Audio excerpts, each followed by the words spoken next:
stream is streaming, and the stream is live. Hello, everyone, and welcome to Adventure on so many levels. We are going to play Dungeons and Dragons. Yeah. Demons and demigods. Please.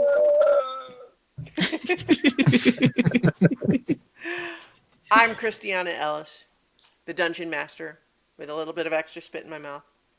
You brought it all for tonight. That's great. Yeah, I'm salivating at the thought of some juicy combat. Oh dear. Right. What I'm have you Christiana done? Ellis. I'm the Dungeon Master. Our players tonight: Chooch Schubert as Otterkey, Hello. Starla Hutchton as Nirakina Ethu, Greetings and salutations. Jenny Meltzer as Cadence of the Water, Howdy. James Meltzer as Ket of the Sands, Hi. Mark Kilfoyle as Alaric Copperbeard. I can't die tomorrow. I've got too many things to do. That's how it works. Vivid Muse as Amethyst, Hey, y'all. and Jadzia Axelrod as Mugen the Magnificent. What's up, party people? All right. So, it's been a long time since this campaign started. Almost 4 years. Almost. It's been quite a journey. But we spent last time telling that story to an extent. The players and the characters chose to use their magics to put on a show for the entire universe, to make the case that not only does the universe need saving, but that the heroes of legend are the ones to do it, but they need help, they need faith. And so they have concocted a magical presentation, if you will, designed to beam itself directly into the consciousness of every sentient creature in the universe at the moment that time is restored. And you've been working on that for a while. Did I miss anything of importance from last time? That was basically it. Yeah, I think all we got through last time was just like the story so far, but I don't think we actually said what we needed of people while we were doing that. Well, if there is one last piece that you want to add to that before you consider that ready to go. Okay, so question. Mm-hmm. I have a speech prepared, but if y'all don't want to like wade through that, I'll just like say, yeah, I did this thing. No, let's hear it. Oh, Yeah, you we gotta got speak. Hear it now. Speech. Short. I mean, it's not gonna- Speech. not gonna take an hour, is it? We have to convince the entire, everything to help us. So Do I it. compiled reasons for every side to help us and kind of a call to action. All right. Okay. I hate doing this right at the beginning. We believe in you, Nira. So here's kind of what I'm picturing. I imagine that we're all like still sitting around this table, like planning this and discussing this. And it's like, okay, guys, this is what I'm going to say. And I hope that this will push them all to, lend us their thoughts. So as Nira speaks, I kind of envision like this. It turns from them sitting around this table talking about this, and as Nira speaks, it kind of dissolves into the actual message as it goes out. Mm-hmm.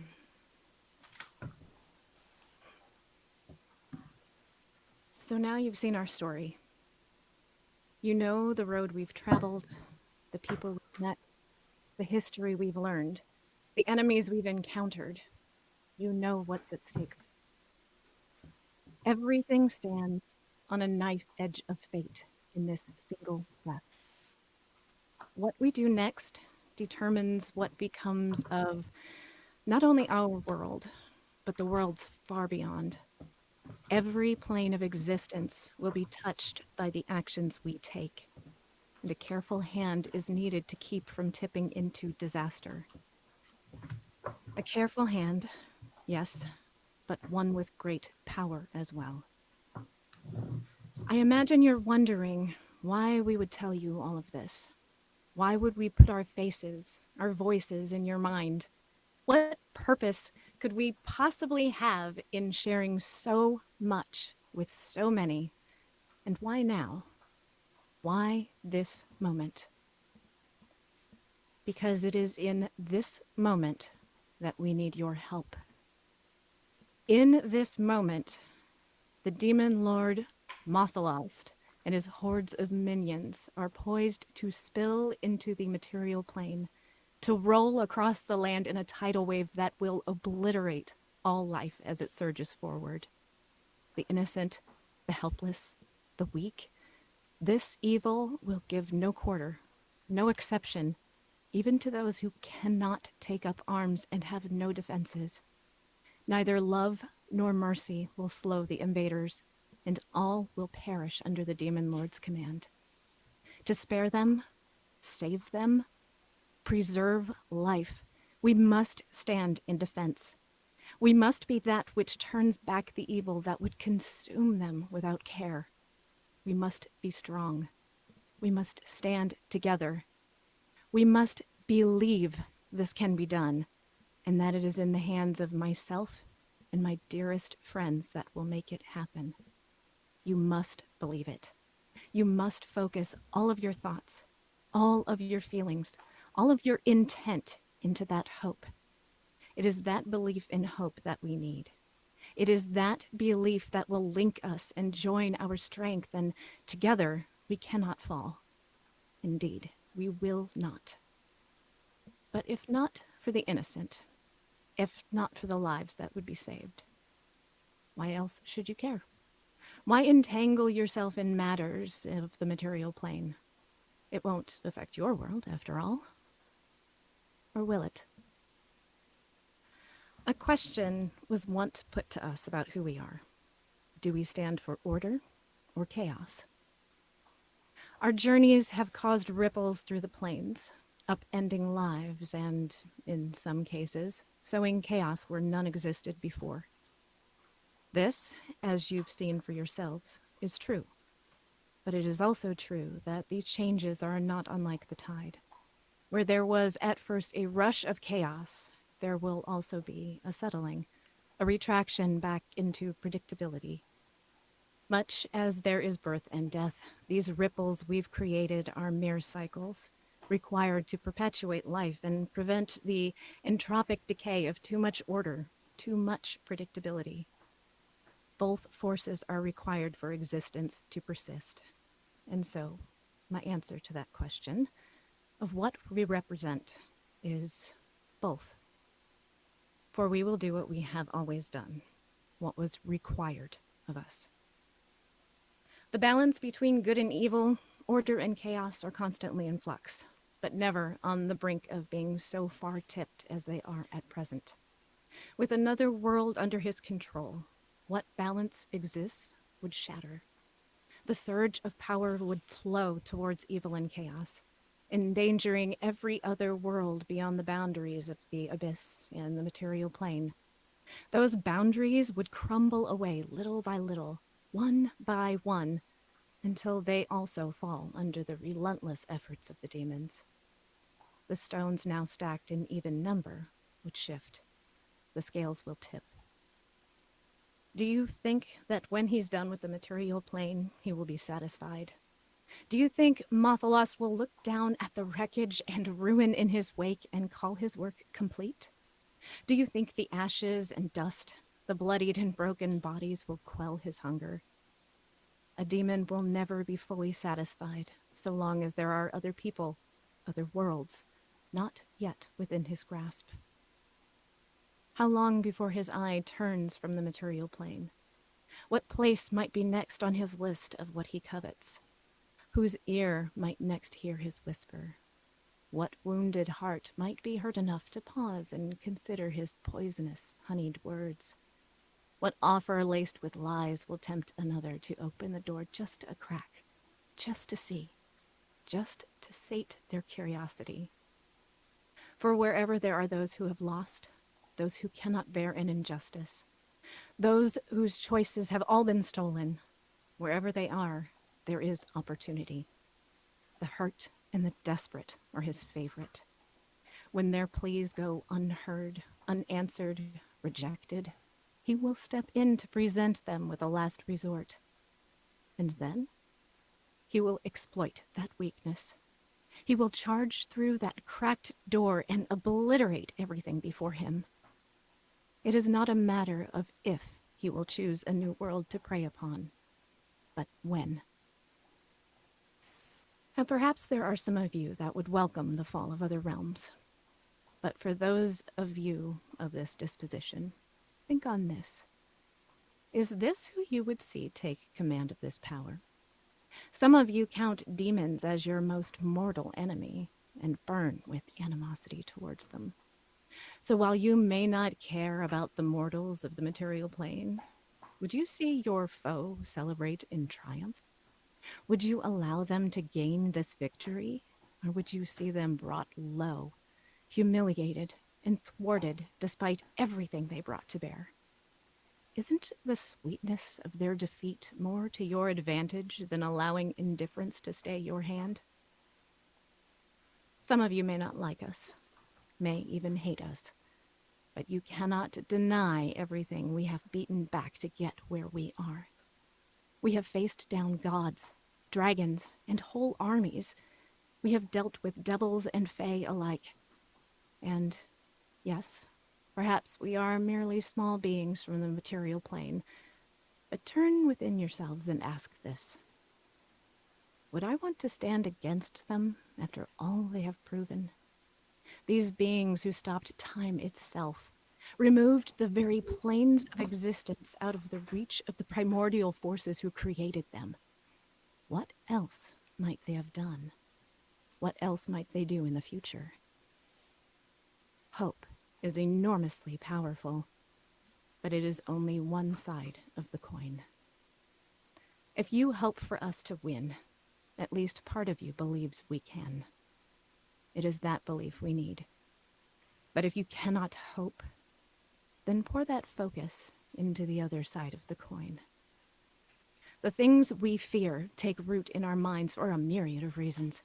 Those reasons blossom and bloom and fuel that fear until it threatens to consume us.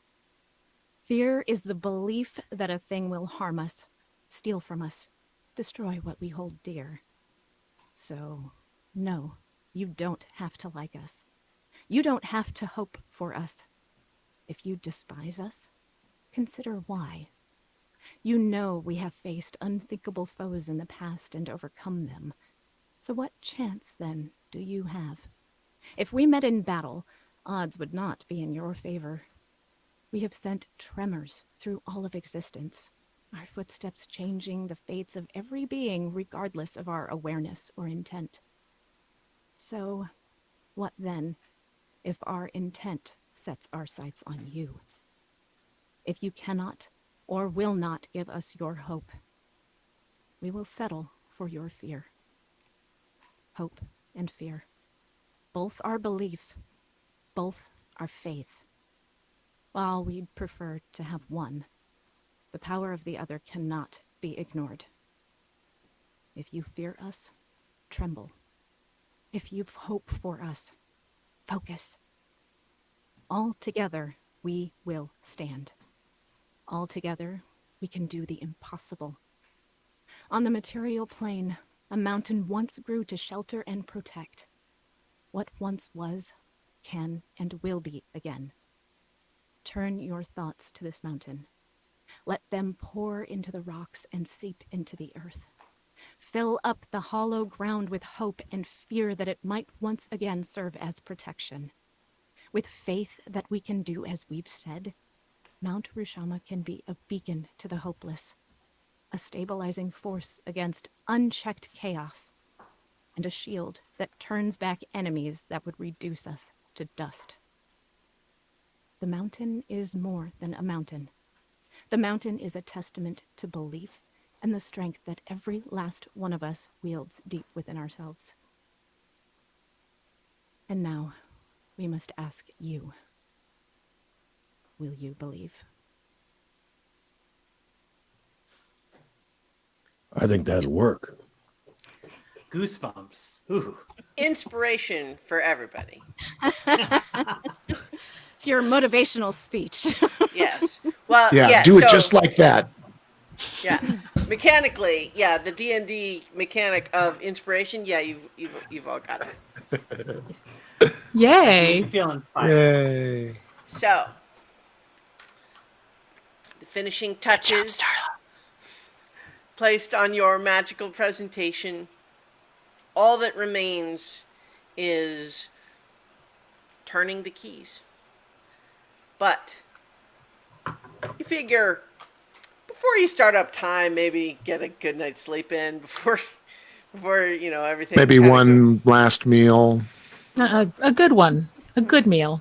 Something really People solid. You could say a feast. Stick to the Get up and ribs. sleep after that. Well, are you doing that before you would go to bed? Before you would go to bed? Yep. Okay. Yeah. A feast perhaps fit for a hero. Oh. Well, if you want that to be literally mechanically true, you have to say it explicitly instead of hinting at it, and then extend the spell Amethyst slot. will prepare a sumptuous hero's feast for everyone the night before, and then take a long rest and switch out that spell. Lovely. So go ahead and if you have the spell handy, briefly just read so everyone knows the benefits they Sure. gain. Let me pull it up. So, why isn't it? Haha, sorry guys. I don't have it handy, but I do have it armed. All that prep time, y'all. Gosh, should have been ready. Okay, so magnificent food and drink. We take an hour to consume it. It disappears at the end of that time. The beneficial effects don't set in until the hour is over. Up to 12 other creatures can partake in the feast. So if there's anyone y'all wanted to wake up and offer a plate to, now would be the time. The creature that partakes of the feast gains several benefits. Cured of all diseases and poison, becomes immune to poison and being frightened, makes all wisdom saving throws with advantage. Your hit point maximum increases by 2d10, and you gain the same number of hit points. Yeah. Lasts for 24 hours. Go ahead and roll that 2d10, Amethyst, and then everyone can make that modification to your hit points.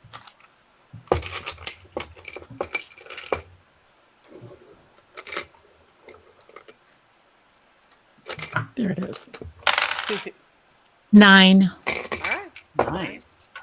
So everyone gets 9 extra hit points. And because it is a modification to your maximum, it means that, you can be healed back up to that maximum. It's not like temporary hit points that are just gone.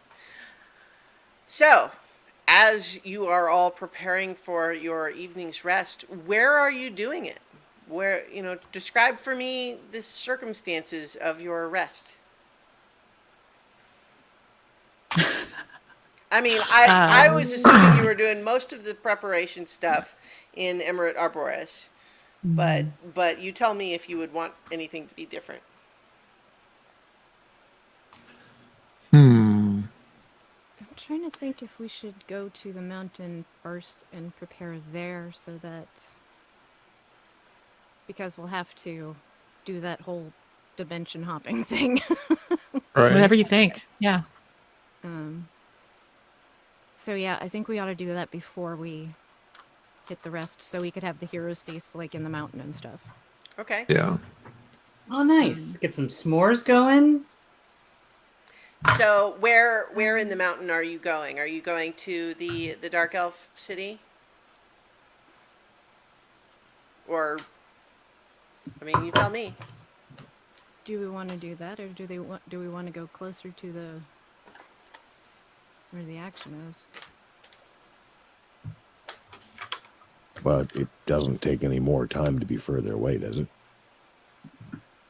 Since we're dimension, what's it? Yeah, it's not like travel time matters. I leave it to y'all.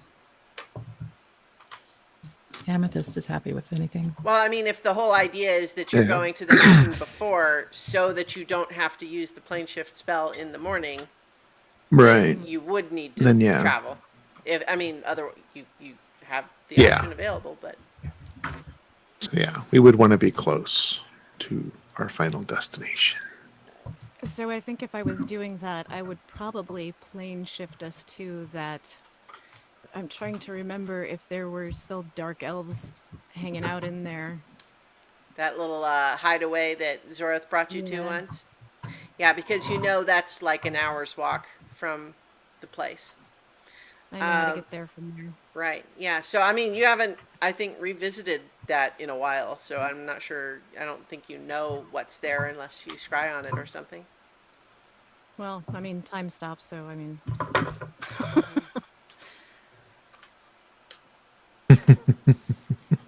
does that sound good to everybody? Yeah. Yeah. All right. Sure. So bloop. you appear in this area. The architecture and sort of design is familiar based on the Dark Elf city that you had been in previously. It's similar in the sense that it's hollowed out stalactites with rope bridges going in between and so on. But when you arrive, you find that the place has been ransacked. Like clearly, there have been people were maybe looking for something or more than one thing or what. But yeah, pretty much like everything's like upturned. Like cushions are torn open. Bookshelves are empty. That sort of thing. But there is nonetheless certainly places that you can settle in. There's a big dining room that you can have your hero's feast at, and places that you could rest on the basic cots they have there, or obviously you could also potentially go into the mansion if Ket were to cast that. Is that the plan? I forgot I was Cat. That's right. Let's see that beautiful mansion. I mean, yeah, man. Whenever you guys want, I can cast the mansion. We can have one last night of hoo-ha. Well, let's missed hope it's that. more than one last night. Let's hope this so isn't our. my guess would be then I've that you missed probably that have shady the AG. heroes. You have the hero's feast there, I would guess, right? Yeah, it's not the mansion. chicken. Well, yeah. So, as everybody finishes their hero's feast and turns in to get their rest, Archie, Yeah. you are in this cavern that you've seen before, and you're marching up through this crowd of time-stopped dark elves, and you're looking up at this portal, this open portal glowing above you, and there's a part of you that has a little bit of anxiety because this is really dangerous, and yet you seem to be all by yourself walking up closer to it.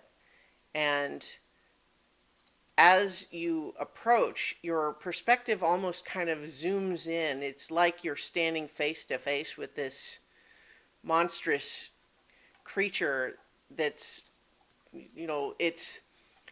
it's got a almost humanoid head and torso, perhaps 50% bigger than your own size, but attached to an almost dragon-like body. the form seemingly made of.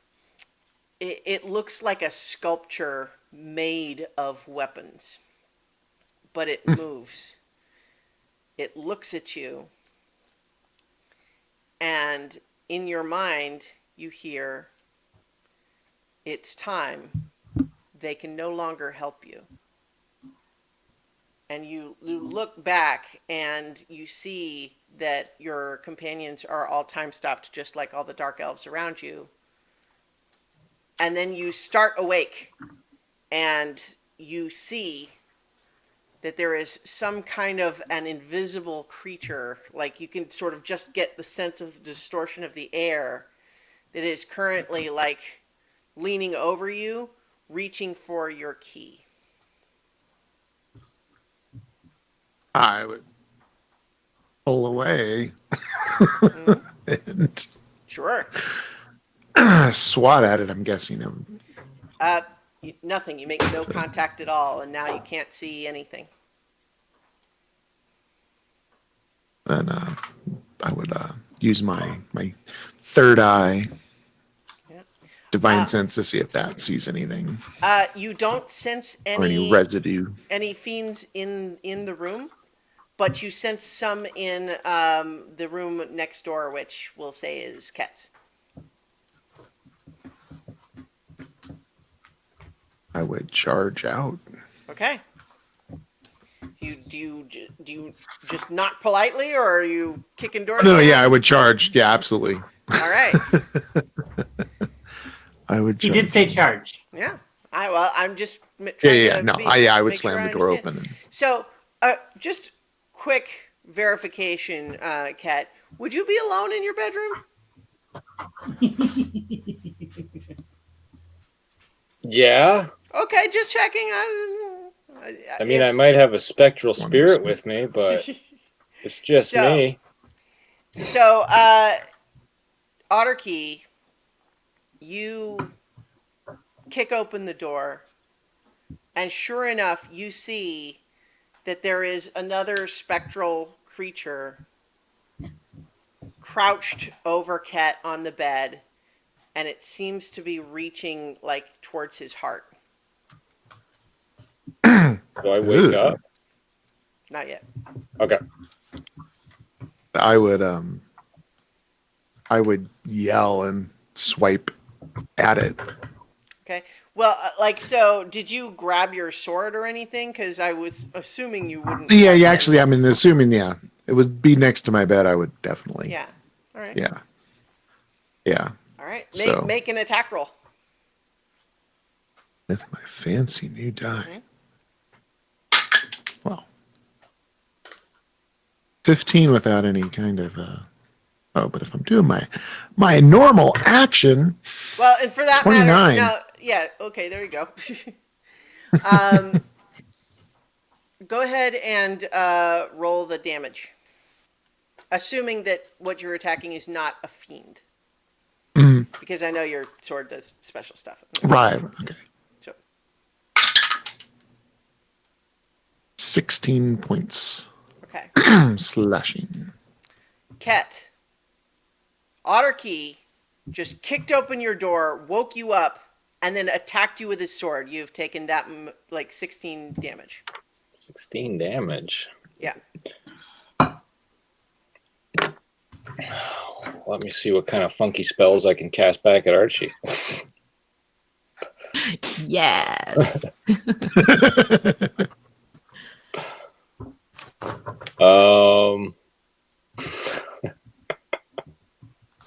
No, you know what? I'm not. You know what? We've seen so much shit in our time that I am not going to attack Archie. Mm-hmm. I'm just going to be like, ow, man, you son of a... Ooh. And I am going to cast Healing Word on myself, though, at level 1. Otterkey, somehow this thing managed to make your sword go right through it and into Ket, and now it's running back out into the hallway. Oh. So, yeah, I'm so sorry. It went right through. There's a fiend. And charge What? back out. Was there... I'm going back to bed. I would imagine some other people. Yeah.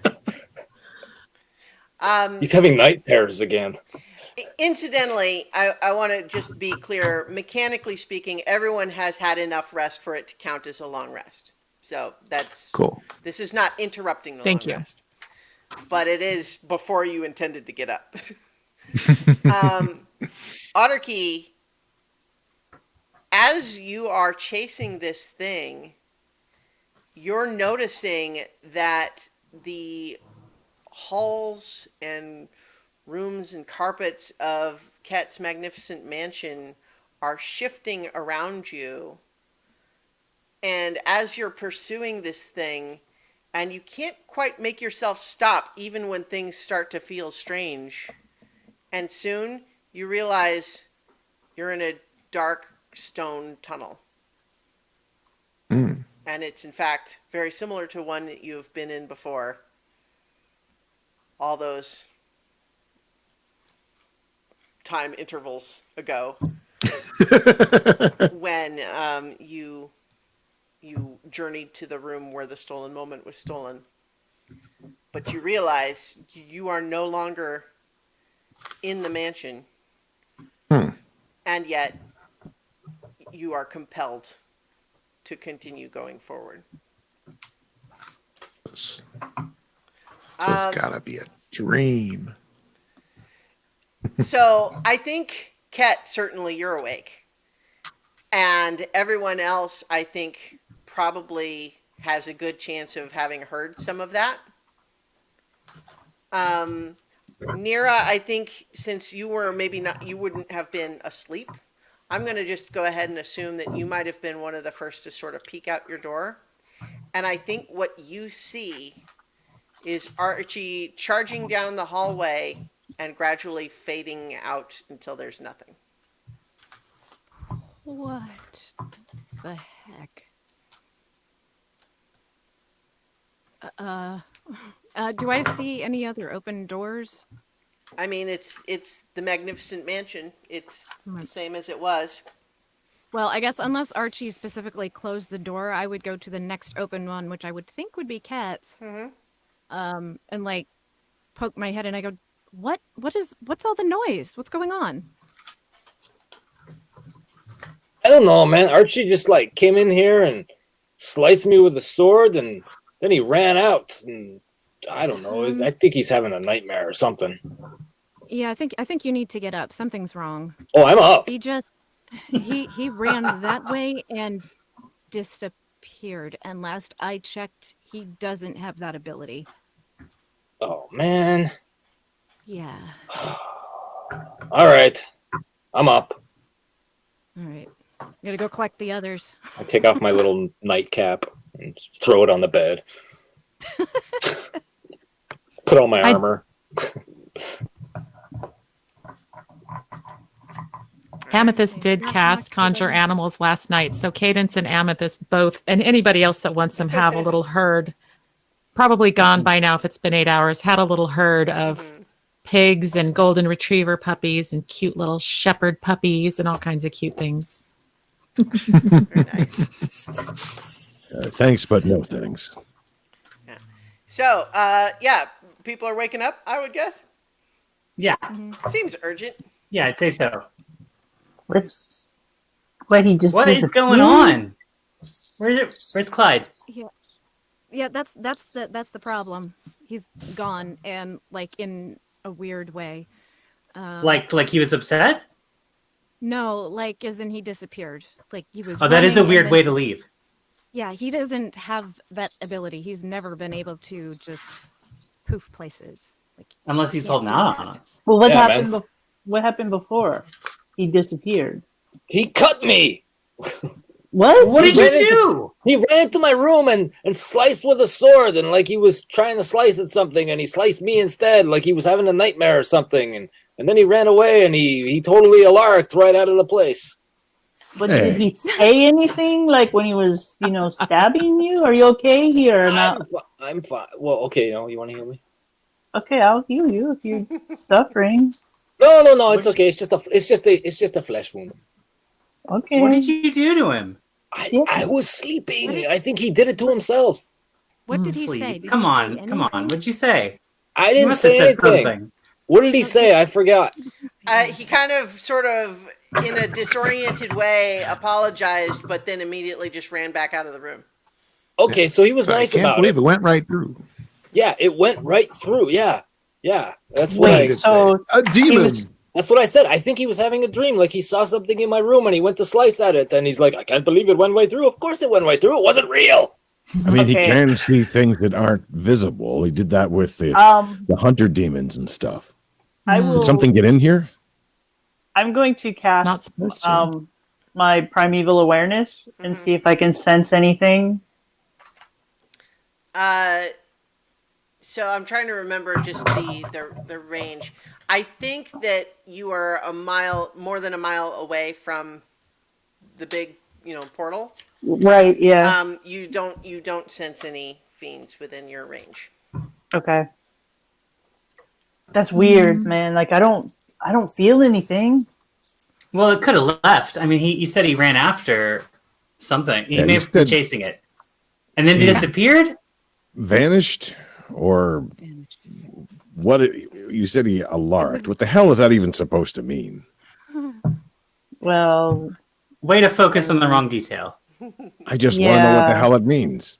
you have like this thing, where sometimes you just, disappear and like without telling anybody. I think I that's don't what he just meant. vanish. I have a purpose, and I go through There a was a portal. hole, like in a portal, and you just jumped in and you're like, All right, so Leroy was there- Jenkins. Was there some sort of portal here then that you So, saw yeah, when you left? There was definitely a purpose, though. There was no portal. He just, So we did Alaric. yeah.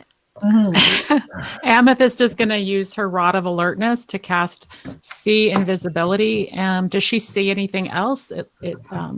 She can see Nope, objects, creatures, nothing. nothing. Okay. There's no Somewhere you portal or can- anything? I don't see anything, you guys. There's nothing invisible here now. So So, Nira, you feel like what you saw didn't resemble any specific spell you're aware of. Like you would recognize a standard invisibility spell. You know what it looks like when, like theoretically an illusion could look like anything. So you could make an illusion look like what you saw theoretically. But it didn't look like, for example, when an illusion is dispelled, right? It was really more of a fading away, which is closer to what might look like for other people when you guys phase shift away, for example. But there was really no flashy effect to it. He just sort of grew translucent until he was gone. I'm gonna go down to Otterkey's room just to look around, see if he's actually still in there. He is not. Does anything look disturbed? I mean, it looks like he leapt out of bed and grabbed his things in a hurry. One of you can locate people, right? if the spell's armed, which I wouldn't have it armed for what we had planned. Like we could maybe locate his sword or something. Can we have that? The locate object? What about his footprints, if that's possible? Unless he actually not just with this, leapt. but he definitely had a purpose, and if he was asleep, we've dealt with things that get in your dreams before. Yeah. But it only affected Archie. But that means something else is awake. Something else is moving. There's only one thing I know that's powerful enough to do that we know for certain is moving. Why don't you contact the queen and see if the empress and see if she's involved? But it Doesn't went feel after like her Archie. exactly. Alark, think it went after Archie. What specifically nearby has a connection to Archie? So it's awake then. In some way, I mean, it was kind of silly of us to assume it wouldn't have anything that it could do, any kind of defense or anything. But I mean, the other far thing enough is that away, it shouldn't have. No. but it got It inside. can't the have too mansion. strong. You But it can't can't have ignore too strong a connection because it would have woken up beforehand if it had the same kind of connection or something like it that the Empress has to Nirakina or had, or I don't even know how that works. But if it was something like that, it hadn't been active. Maybe we woke it up. I guess we should get ready. And I go stomping downstairs and out the front door. Because hey, a lark's got to a lark. So And that's why we call it a larking. Doesn't he have a Perfect blood connection textbook to the lark. demon lord? We would remember that, I think. Surely our characters his would dad. remember that. well, so like specifically, really all you know about that is that at one point the demon lord said something to Otterkey, seeming to assert that there was a connection, but that was like way back when you first originally saw the whole thing go down. Do I Yeah, see who knows how Otterkey to- immediately We've had outside the door? Conversations with Archie about this, though. Yeah, there has been like basically nothing to refute what the demon lord said about it, which is that it essentially said that it's his father, so to speak. But that I'm just saying that's your really only your only real source of information on that. Do I see Otterkey immediately outside the door of the mansion? You do not. I shiver a bit and come back in. He's not right out there, and walk directly to my room. Because It's probably wearing not my there armor. either. I got to put So- my armor on. It takes a while. And to be clear, too, you have not yet sent your presentation thing, or like it's all prepared, but it doesn't like go live until you start time up. Yeah, and we can't do that without Archie.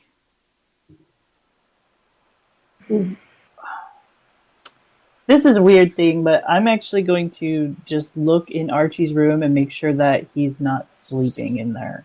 And Yeah, that this was like, he is not in his room. okay.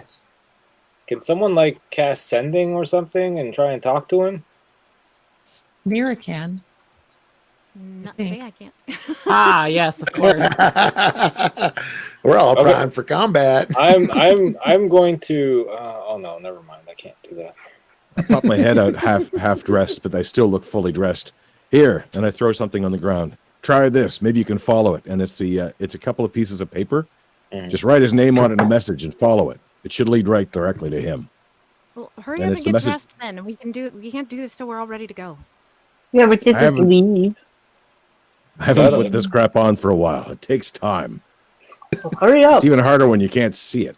So Amethyst is getting ready as well. She's preparing herself to go because we don't go for Archie. She's not doing anything else. So that's what she's doing. Stuffing her pockets with biscuits for the long day ahead. I pick up the paper and I read on it, "Hey Archie, where the hell are you, man?" Yeah.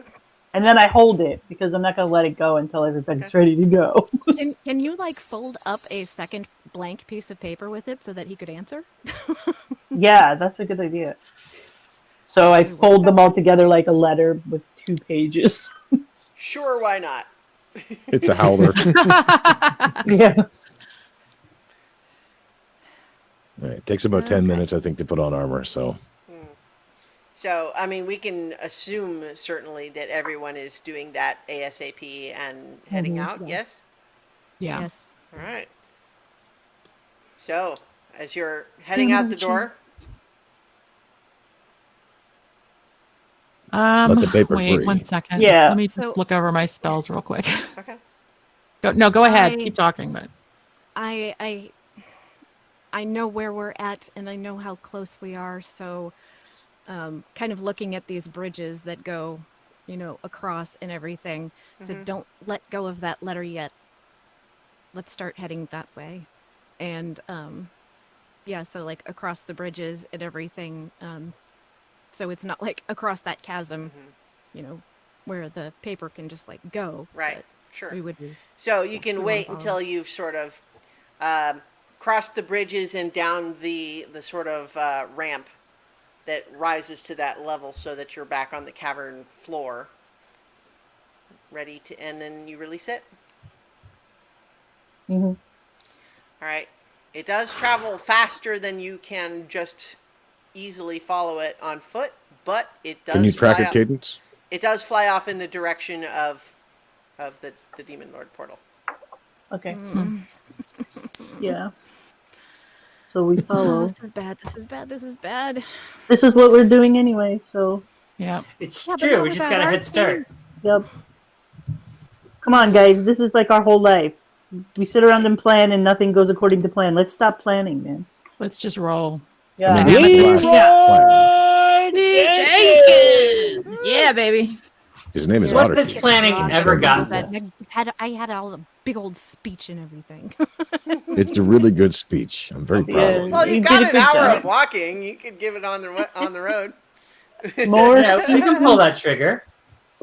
Well, we can't until we restart time, and we can't restart time without all of the keys. And Archie has the key, so we can't release the magic. Plus, And it's so we can Archie, so we've got to rescue him.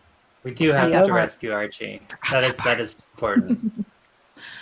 Amethyst is going to take a little stone out of her pocket and pop it up in the air, and it's going to start circling around her head because I finally get to use my Iowan stone, or however you pronounce it. I'm really excited. Ioun, I think. I think, yeah, that sounds right. I But think an just, Iowa stone sounds really nice, though. I'm gonna try that too and see if a stone floats above my head, but it just falls and knocks me on the head. It circles around my head, and it gives me an AC of 24. Damn. Me. Yeah, Nice. it's a bit of magic loot you guys got a while back. And Yeah. kind of- That was from the 5-headed dragon loot room. That's Oh, yeah, what I yeah. got. That's right. Yeah.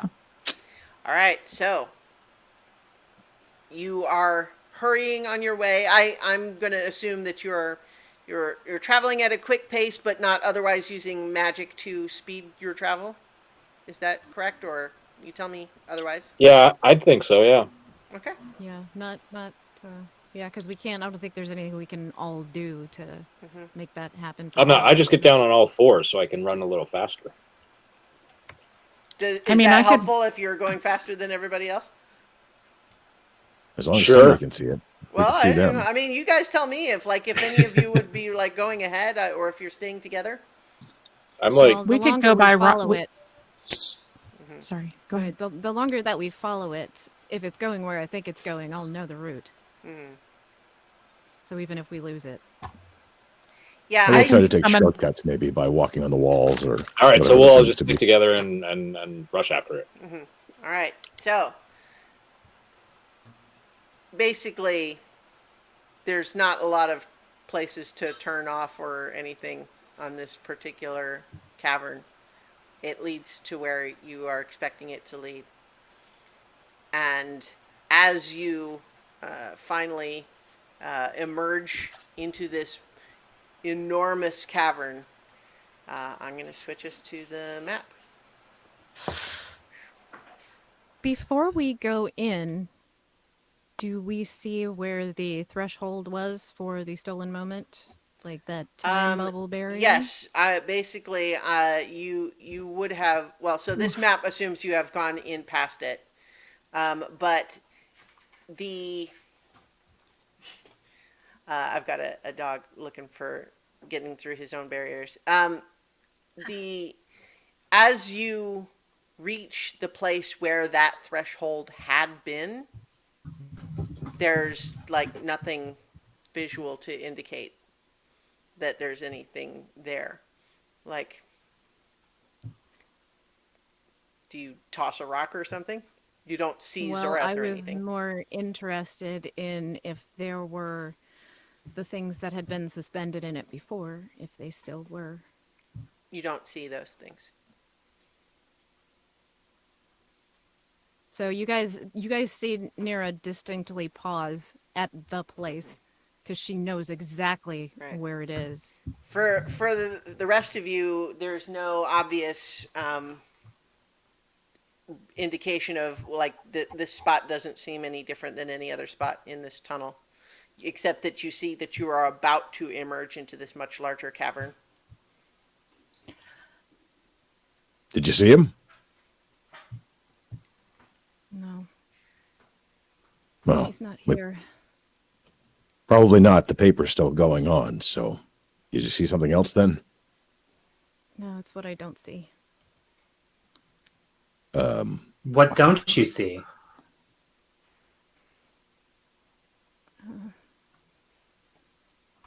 This is where I made a choice. And I don't see him here. We've all made a lot of choices. I don't know where he went. He was here. He was right here. He was supposed to be right here. Are you talking about Archie, Nira? No. Who are you talking about?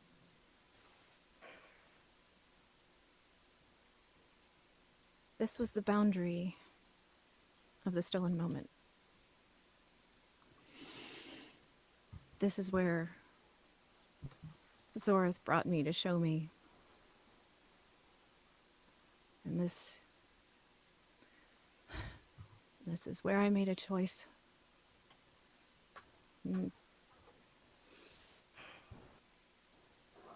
We have to save him. A lot of things have changed. It's probably he's just moved or something. How? The same way Archie. You didn't see it before, how it was. It was... Things went in and didn't go out. Nira, Gone. think about Melicant. Yes, but she was still where we left her. Where she was left when time stopped. This is not explained. Maybe he got out before time stopped. Maybe. Maybe someone saved him. He is a survivor.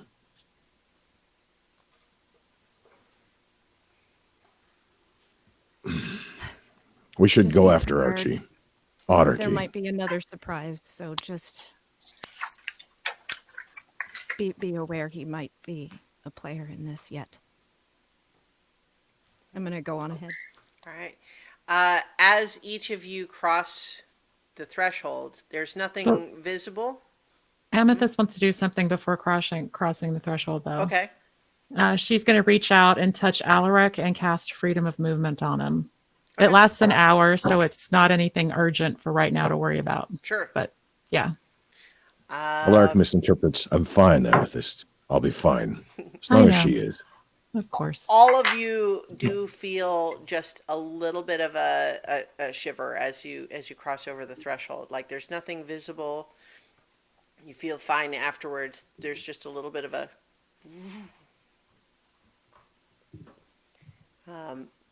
but you continue on, and as you emerge into this enormous cavern, you see there is the crowd of dark elves arrayed in awaiting this summoning and watching.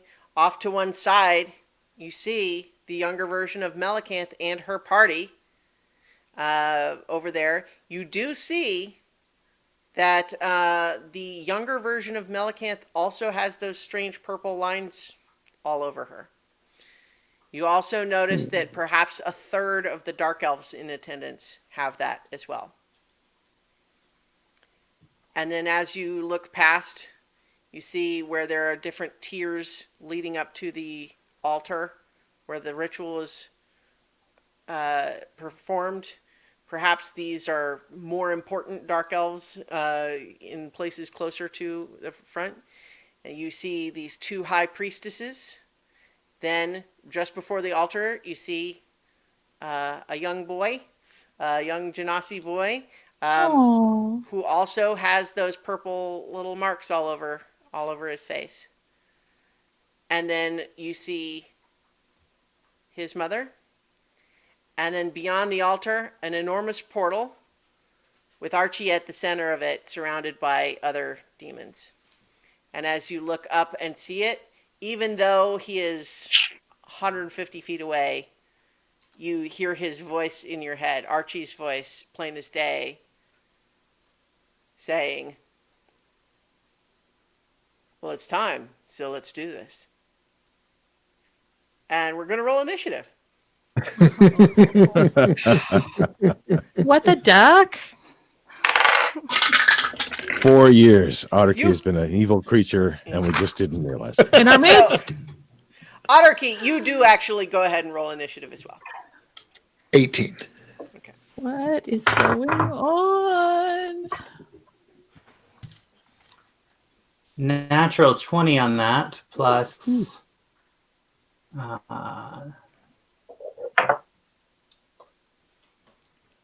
so I guess 21. Okay. Yeah. No, wait, no. That's not my initiative bonus. Where is that? It should be the same as your. Plus 25. Okay. 25. That's a lot on that map. Did we see the Demon Lord? Did I already forget? Basically, what you see is Autarky in the place where the Demon Lord was supposed to be. Archie is the Demon Lord! Bum, bum, bum! He was there the whole time! So, Sneaky tiefling. Amethyst, your initiative? Oh, 8. 8. Okay. Sorry, I'm filling Good it thing out we in were 2 different counting on places. me in that first move. Nira? Yeah, good thing. Nira, initiative? Oh, 13. 13. Okay. Sorry, I'm tracking it, like I said, in 2 different places, so it takes me a moment here. Cadence? 17. 17. Kat? 18. Alaric? 10. 10. Okay. And let's go ahead and arrange that. So I'm going to ask again, just real quick. Alaric? 10. 10. Kat is 18. Yeah? Yep, you got it. And then Cadence was 17. 17. All right. Okay. So, Mugen, you're up first, but also let me start this music. All right. So, Mugen, you are up first. Alright, so I'm looking at the portal now. So where are we? So, you are way down here. Right. So, let me just clarify as terms of the range. Let's see.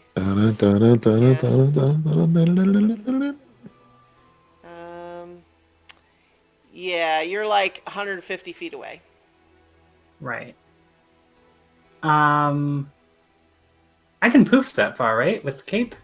I believe so. I think it's 500. His 300, gate, Yeah. his cape is like arcane gate. So I don't recall Right. what the range of that is Yeah. off the top of my head. I mean, it's pretty great. 500 feet. Yeah. Yeah, alright. Yeah. So yeah, let me just poop up by the portal then. Okay. Is there a place to hide by the portal? Well, it's relative, right? Because first of all, the portal is like not actually technically on the ground. Sure. Oh boy, Rocket's got. Well, I just want to stuff, but- poof close Oh, yeah. to it and Sure. then by So- a hiding place. Right. So what you've got right here is this altar, and then the portal is above that, like 10 feet above it. And then there's various little tiers here. So like hiding like from the portal, because probably behind hiding from everyone, really. What gives me the best cover? Well, the problem is. Wait, what's that thing you just? What's the purple thing? This right Yeah, here. that one. That is the altar. What is that? It's the altar where part of the ritual was performed. All right, well, let me just get around the base of the altar. That'll probably be a good spot. All right, you can be right next to Zareth's mom. Yeah. Well, not right next to her, like just nearby. So, well, like. Hiding behind the I don't altar. wanna activate Top her. of the altar. Sure. So Oh, how gotcha. about like you can kind of be clinging to the side right there, although you are above a crevasse, so you don't want to Sure. fall down there. But I mean, I've made worse decisions. sure. So you are steady right there, but like over here is nothing. It's a Doom. deep. Well, you don't know how deep it is. You can't see it. It's dark. Sure. Yeah. So All right. you poof up there. Yeah. Is there any other action or? I think it's your action to use that to use your cape. But do you have anything else? Not at this moment. I really want to see what everyone else is doing first. All right. So can I hold it? Well, so you use your main action, I can't so really you hold can't it. really. Yeah. Yeah. All right. Okay. Otterkey, this is your initiative, and so you are 6 years old, and you are in the town you grew up in, and both your parents are alive, and you've just been playing around the house, and it's been lovely. Nice. As you are kind of playing around like that, you have a moment where you realize that your mom has been making some cookies, and maybe you could go in and have a cookie. Oh yeah, good idea. But as you go in, there's just a moment, just a flicker, where you look at her, and she, at one moment, she's her mom. She's looking down at you, got a big smile. She's making cookies. She's wearing her baking apron. But then there's just a flicker of a shot of a vision of her with her face twisted with madness, holding a knife. And then she's back to herself. And you realize there's a part of you inside that says, this must be a dream. This can't be real. So I need you to make a charisma saving throw. Okay. And I know My that you've got normal like stats? just one of those ridiculous bonuses on that particular thing. Yeah. That would be that'd be 21. Wait. Yeah. Okay. You find that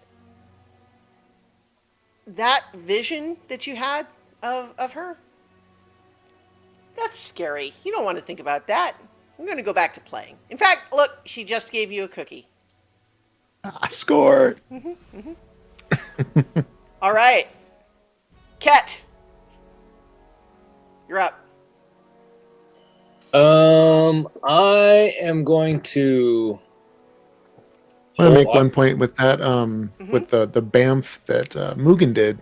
Isn't there a visible portal at each end, or is this different? His cape is that sort of a different special. effect? It's a special case where he can either leave the cape where it is and create a portal on the other side, or he can pull the cape with him when he goes through it, in which case it closes. Did you leave the portal open, Mugen? Oh, I did not. I went on ahead without thinking of anyone else. That's kind of what I thought, but it's good to double check. I just saw it in the spell. I wanted to make sure. Yeah. The arcane. So, Ket, you're up. I'm gonna hold my action, and if anything attempts to attack us, I'm just gonna cast Vicious Mockery. But I'm gonna stay where I am. Okay. Okay. Vicious Mockery on anything that tries to attack, I guess? Yes. Anything that comes within range that is going to attack us. Right. Okay. Cadence, you're up. I'm going to also hold my action, and I'm going to just ready my bow to fire if anything comes at us. All right. And then Demon Lord Archie it's that turn. Hang on. Yeah. All around him, you see there's been a strange flickering behind him that was almost just barely visible, but now some of it starts to clarify, and you see these swords just sort of materialize from around him, and they're like awful, ugly, rusty looking swords. But then each of them are shooting out from him. One of them, well, so I guess Mugen, let's briefly reverse. You could have used a bonus action to hide. Did you want to do that? You kind of talked about hiding, and we didn't have you. That is definitely what I want to do. Yeah, I didn't realize that was an option. Yeah, I'm sorry. So go ahead and roll stealth. All right. Do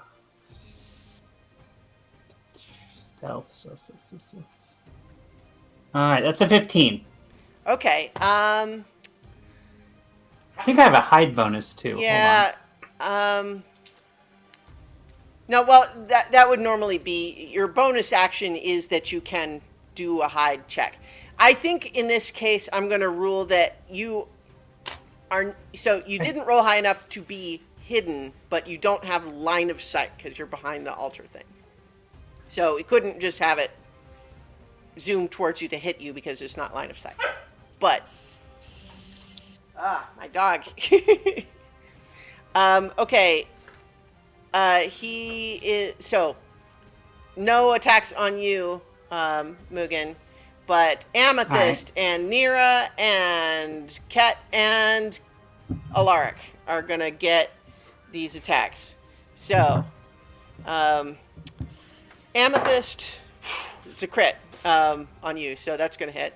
Nira, I have a CR24 right now. Is that going to hit? well, it's a natural 20, so it automatically hits no matter what. Yeah. Shit. Yeah, that it's the, but it also so it has so 21 to hit Nira. Yep. It's going to be a dirty 20 to hit Ket. Yep. And let's see, 25 to hit Alaric. I'm going to try to catch it. Okay. So you have the gloves of missile snaring or something? Yep. Okay. Well, let's go ahead and roll that damage. I should have had this dice roller up. It's not crazy for this one, but just for simplicity's sake.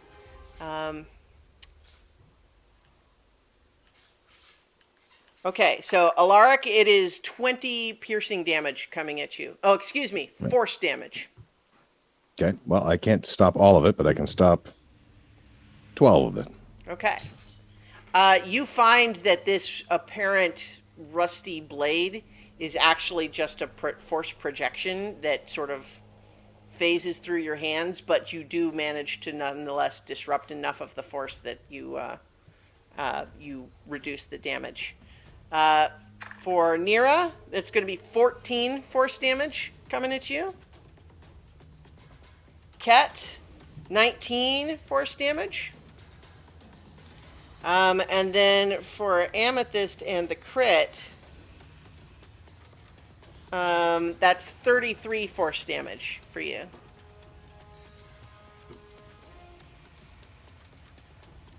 Why am I not in animal form? Duh. Shit. If Always everyone be will- amethyst, unless you could be a giant panda. Then be a giant panda. Yeah. True words. Yeah, so that happens, and then the Demon Lord Archie, who's up there, sort of holds out his hands and looks at everyone in attendance, like all of the gathered dark elves, and then at all of you, and then it says, "Awake and feel my rage." And you see all of the dark elves starting to unfreeze from their time-stopped nature. And I need all of you also. Oh, excuse. You know what? I take it back. Only within 60 feet of which is not very many yet. I'm sorry. This is like I don't want to cheat it. No, that's great. No, please, no, yeah. Yeah. It's just okay. everyone was all tense because you're like all the dark elves. Okay. It's No. like, So. Oh wait. As just it is, these two. Right. No. So as it is right Exactly. now, it's actually just the two high priestesses, the Zoreth and the mother. But you see them unfreeze, and their faces twist with rage. And also, Mugen, I need you, because you are within 60 feet, to make a wisdom saving throw. Okie doke. You With have advantage. advantage. Don't forget. Yeah. All right, so that's first roll 26. Okay. Yeah. That. Second roll is 24. So we'll go with the 26. Okay. The that is a success.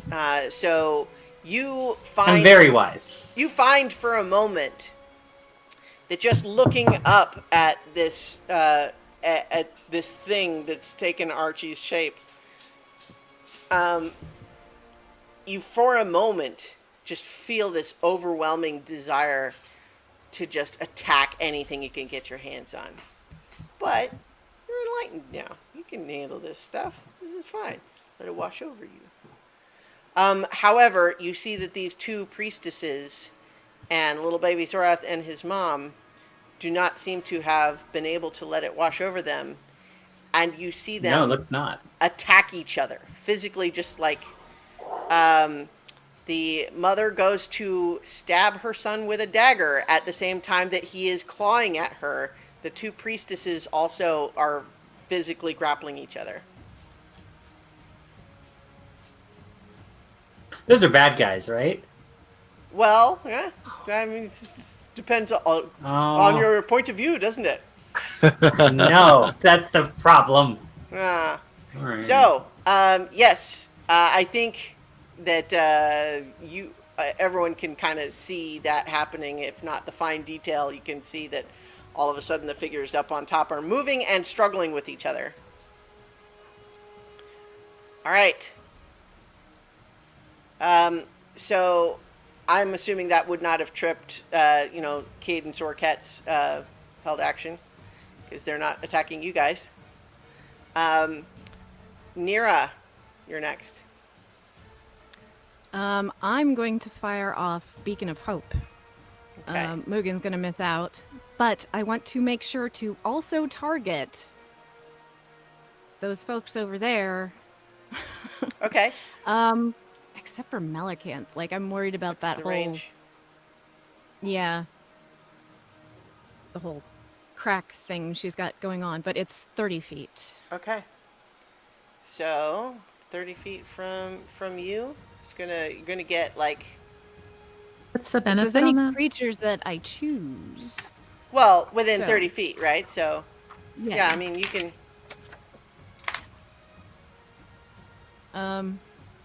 Let's see. Who? It was just dark elves down here, right? There's. Yeah, well, Dark Elves and then Melicanth and her party is right over here. So yeah, just the other party and then us. Okay. All right, and so remind me what Beacon of Hope does again? Beacon of Hope. I just clicked off of it. How did I do that? Annoying.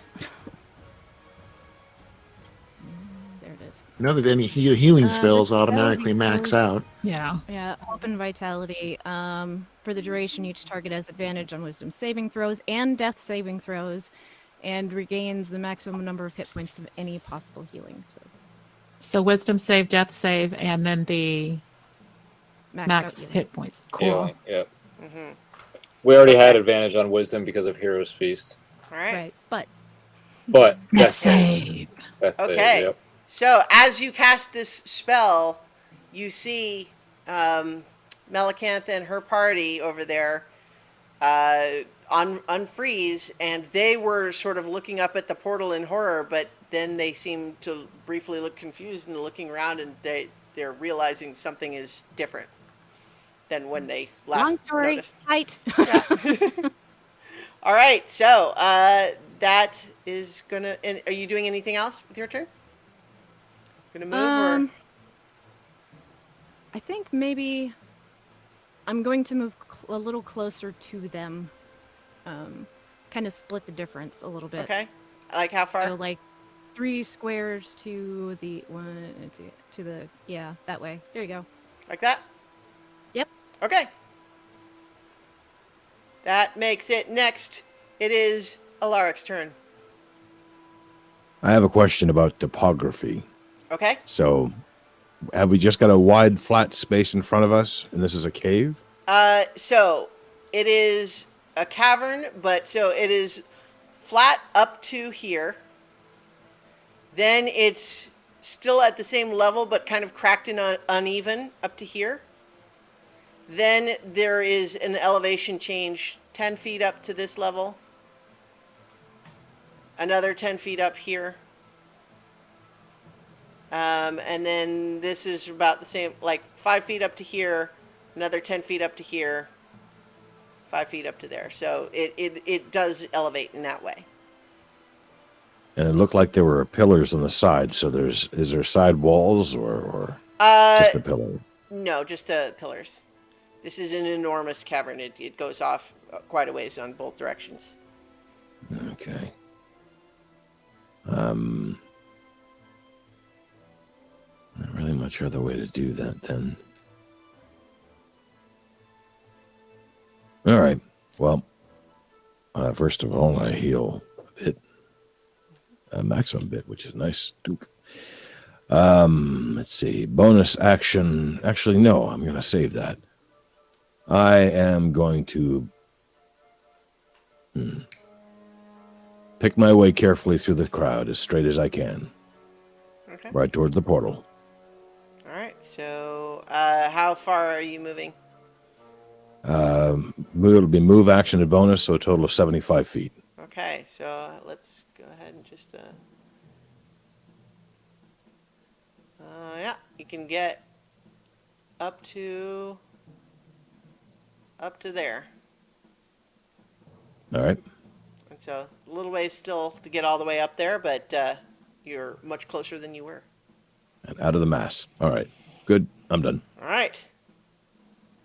Next is Amethyst. She's going to change into a something.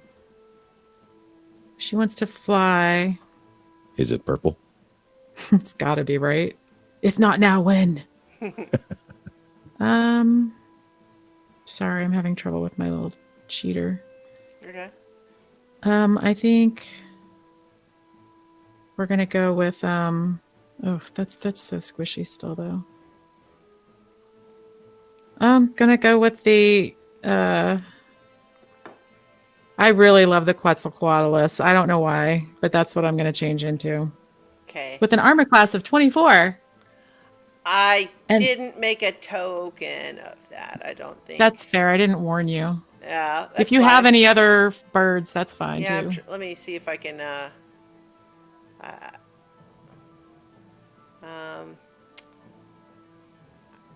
I've got, let's see. I've got a griffin, which is cool. Yeah, the griffin's pretty good. That's a good looking token. What's the size for the Quetzalcoatlus? Oh, it is a huge beast. Oh, all right. Boom. It's got a flight speed of 80 feet. Okay. So she's going to fly If you dash, you could get 160 feet. Because you used your bonus action to change.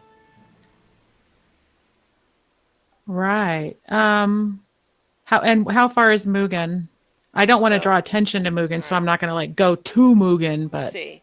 don't want to blow 70 that feet hide. to there, and then Was that 150 or something? 140. It was way for so that He is 170 feet from you, so not you can't get quite to him, but almost. So then I think looking at that, if you could scroll back, because I definitely want to be up in that area. Okay, so you're flying. I'm gonna up. dash. Yeah, I'm gonna go ahead and dash to get closer. So holy shit, I am big. Jesus. Yeah. Sorry. Sorry guys, I haven't been dieting. Yeah. So basically, you can get to like there. Okay, so she doesn't want to blow Mugen's cover at all, so she's gonna stay towards the left and keep on baby Zorath. Yeah. Okay. Just so that, because that's where her concern is. She realizes how much it means to Nira, but also it's a baby. So essentially, yeah. Well, she's trying to keep on that. You see that baby Zorath and his mom look like they are trying to murder each other, and his mom's probably going to win. And I dashed to get here, so I can't do anything. Yeah, you can't get any further, right but on. So you could certainly see that they're in combat with one another. Their faces are just twisted with irrational rage. Okay. Can I ask something out of character? Mm-hmm. Because I feel like Jadzia's question was valid considering all that has happened while she was away. But I feel like Nira would have told us enough, and Mugen would have heard, the conflict with Zorath and wanting to save him and what was happening. So I don't know the words myself, but maybe Christiana, you can or Nira could let. Okay. Well, Mugen know the mother was there against her will. Right. That what Mugen would know is just basically what I want to make sure Jadzia knows. She's not just a pure evildoer. You were all together telling the story, right? So I would say that Mugen, you know the broad strokes of how Nira would have presented it, which is to say that Zorath started as a kid in just a bad spot. His mom had made a warlock contract with an evil djinn, and that she was basically manipulated into performing this summoning in the first place. And when it failed because of the original Stolen Moment event, she was punished by basically being dragged away into another plane, and Zorath was left as a child with all the Dark Elves who were mad that didn't work. And so he grew up a little bit bitter about it. Yeah. A major thing that we've talked about before was how if we could have prevented that happening, Zorath's mother being taken away, that Zorath might have turned out to be like, a really good guy. Anything's possible, right? So anyway, sorry, I just wanted to make sure Jadzia knew that. Sure. Thank you. I appreciate the context. Just for clarity, also never mind. I'm not undoing anything that I said already, so we'll leave it there. But so that's your turn, Amethyst. Yes. It is now these demons' turn, which these are called Tanarooks. Not that you would know that, but I have to call them something. And they are sort of floating down from this portal. And in fact, they are dashing to get as far as they can. Quick topology question then. Is the portal off the ground or from the ground up into the air? It is above the altar and back, but there seems to be some sort of an energy that they're like descending on. Like they're sort of floating down to the ground as they move out of the portal.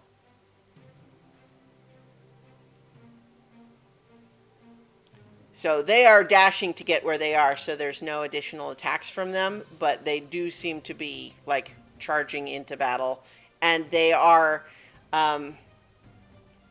They're roughly humanoid in body shape, but they're almost like if you imagine Otterkey's tiefling form, but just monstrous and deformed.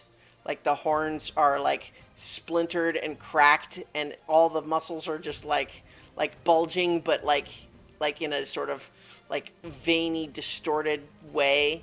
And they have great big, awful looking greatswords. So those are charging into battle, but they have not made any attacks yet this round. And we're back at the top of the initiative. Mugen, it is your turn. One of these things is right next to you, and also a lot of other things are happening. Oh, you're muted. Did Cadence go? And Ket? They held their action. Oh, right. Thank you.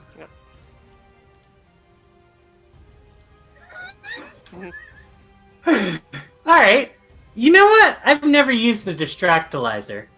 Okay. Just for old time's sake, let's give it a go. I'm going to use the Distractorizer on it. The Distractorizer is a small wand-shaped item with a blinky bit on one end. With that endpoint as your target, you can use it to modify the memory spell on every creature in a 15-foot cone as an action, but only the last 10 minutes. Okay. So where are you aiming it? I'm aiming at the one close to me. Okay. So with a 15-foot cone, you can get that one and this one. Great. Let's get two of them. Mm-hmm. Okay, so pull up the modify memory spell. They get to make a saving throw. Yeah, I believe so. Wisdom. All right, they make a wisdom saving throw. Not their best. All right. 10 and a 4. So they both fail that saving throw. So you presumably are changing their memory of the last 10 minutes? Yeah. So what do they now think happened in the last 10 minutes? Well, they're not overcome with rage.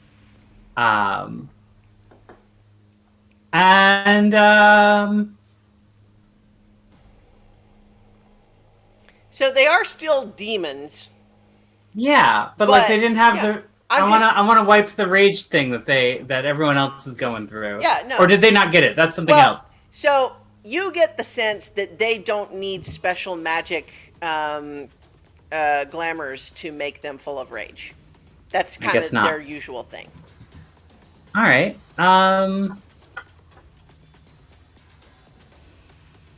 Let's see. The past 10 minutes. Mm-hmm. So before we even got here.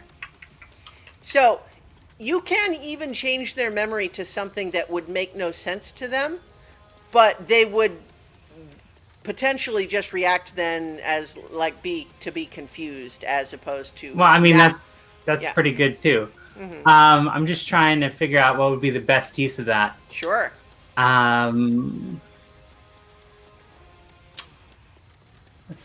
Let's say in the past 10 minutes.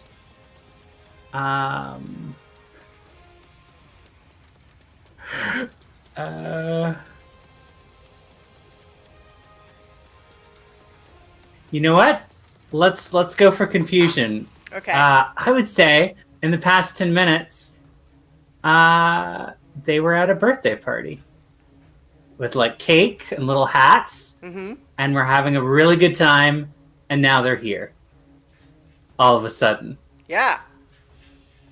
I think as you weave the magic of that spell and you feel the vision of this birthday party taking shape, I like to imagine... So is this a birthday party for like other demons? Or do you imagine like a kid's birthday party with balloons and cake and everything and just these gigantic demons sitting in a tiny little chair or something? I think it's demons sitting in the tiny little chairs. But they're having a children's birthday party, and they're having a great time. Yeah. Like, this was a really good party. They were enjoying the cake. One of them is halfway through their ice cream. Yeah. All right. So, yeah, I think as you spin that that illusory modified memory into their brains, you see them suddenly looking around and going like, "Oh, oh." They look really sad. They look really sad. It's like, I thought it was. I was so happy to be invited to something. All right. Yeah, so they look very disoriented. You get the feeling that they are going to skip a turn, feeling sad that they are no longer at a birthday party. Good enough. Yeah. All right. So that. Okay. Otterkey. Yeah. Even though you are still in this idyllic dreamscape version of a happy childhood that you had, you're feeling a little bit of a creeping dread because there's a part of you that you keep trying to ignore, but there's a part of you that knows what's coming, which is when your mother murders your father. Do you want to tell us a little bit what that looks like when it happens?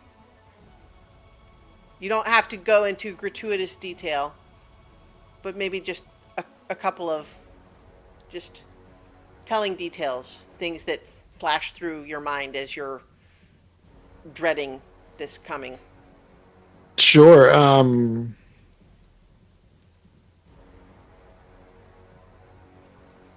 I think it would be like a pretty idyllic day, and maybe we had gone,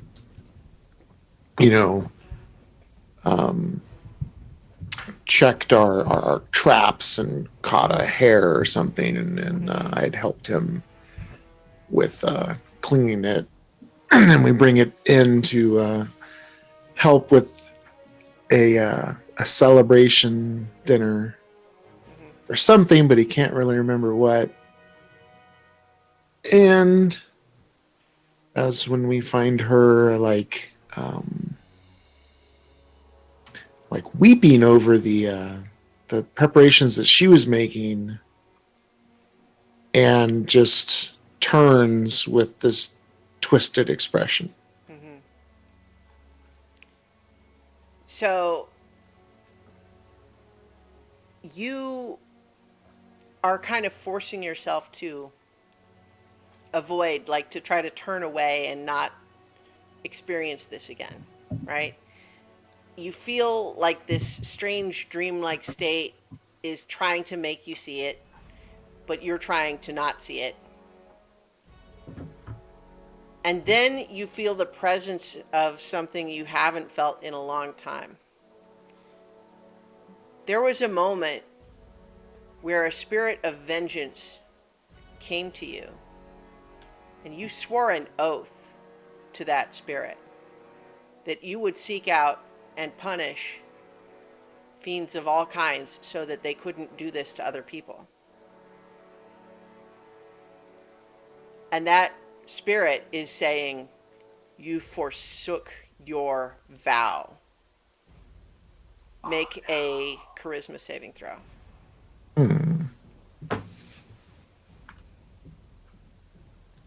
Oh.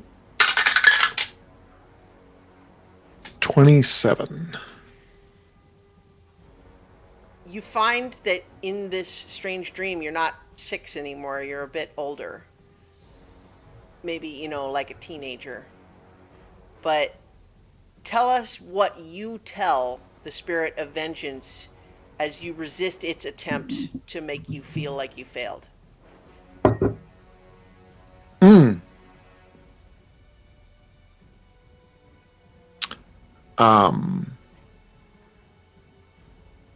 In the moment that this happened, and the moment that the moment he gave up the memory of his oath, or I guess technically he gave up the oath itself. Mm-hmm. It was, he knew that the inertia would carry him through to the next goal, so it was strategic. And then when the time came to possibly change tactics again, he realized that this new oath that he took, in addition to gaining a new ally and removing an obstacle that was very necessary at the time, he didn't feel it wasn't forsaking the oath, because this new oath kind of instills many of the same qualities. He is still protecting. Now he's still in opposition to the demons and the devils, being a champion for life and light. So this spirit of vengeance doesn't have a physical form, but you feel it accept your answer. And then you have just a flash of yourself, not in this dream at all, but your full adult self shackled by these strange spectral chains. And as you have this flash, one of them shatters, leaving your right hand free, but you're still bound on your other arm. All right, that's Archie's turn. Cool. Ket, you're up. I have no idea what's going on. Yeah. I am going to I don't know. I'm going to dimension door 500 feet. Okay. Are you bringing Cadence with you, or just yourself? Cadence, you want to go for a ride? Sure. All right, let's go. 500 I don't know how feet. far 500 feet will carry me. You can get anywhere you want with 500 feet. Oh, okay. Let's go. Okay, let's go right in front of the portal. Like just like on the altar right there, like that? Sure, right there. Okay. Poof. And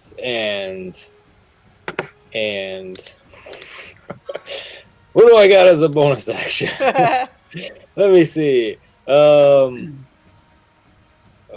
man.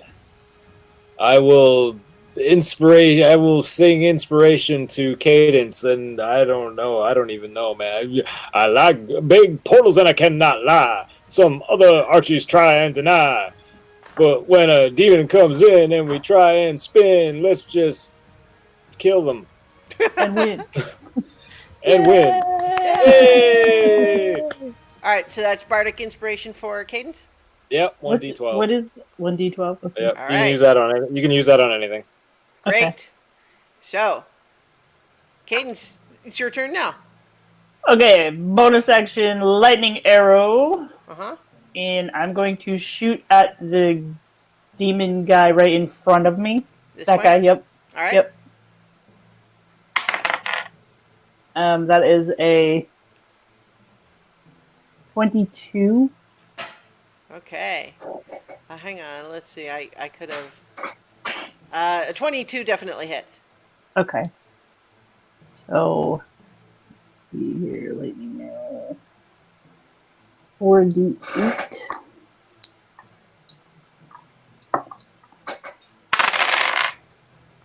Also, before I continue, I'm wearing my dragon mask, and it's the blue one. Okay. So that is 12 points of lightning damage, Okay. and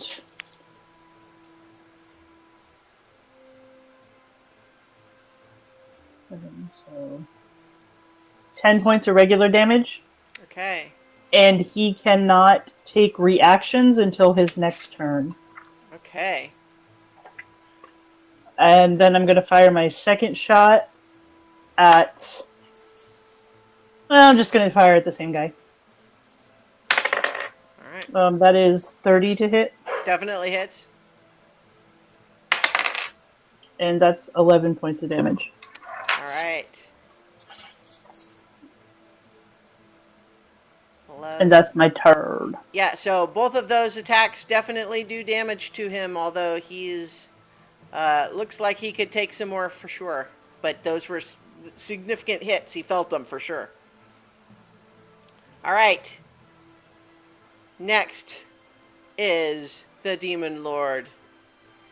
He flies directly overhead, just flies 80 feet forward. Yeah, so he's going to fly to... about right there.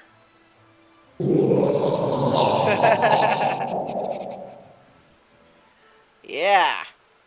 What he said. That was the wrong effect too. There we go.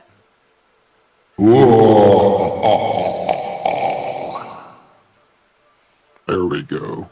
Oh. So the... Yeah, I think he's gonna do his same thing, which is to say, you watch as he is moving through. You still can't. You can only just barely see these weird flickers around him, but they suddenly form into full-size swords and just. And I think. Yeah. So let's see, Amethyst, I think you're getting 2 of these. That's a dirty 20 and a 17 to hit. Nope. The They 17, missed. 24 armor class with the Yeah, stone. neither. but you're in wild shape form, so you have to use that. It form's works AC. in wild shape form, doesn't it? That's why I used it. The stone just rotates her head. If I hadn't, I would have done bark skin. If the stone wouldn't work in wild shape. That's literally why I wanted that one. Okay, I'll rule in this case that that works. I think if we had talked about it, I might have said it doesn't actually work that way, but No.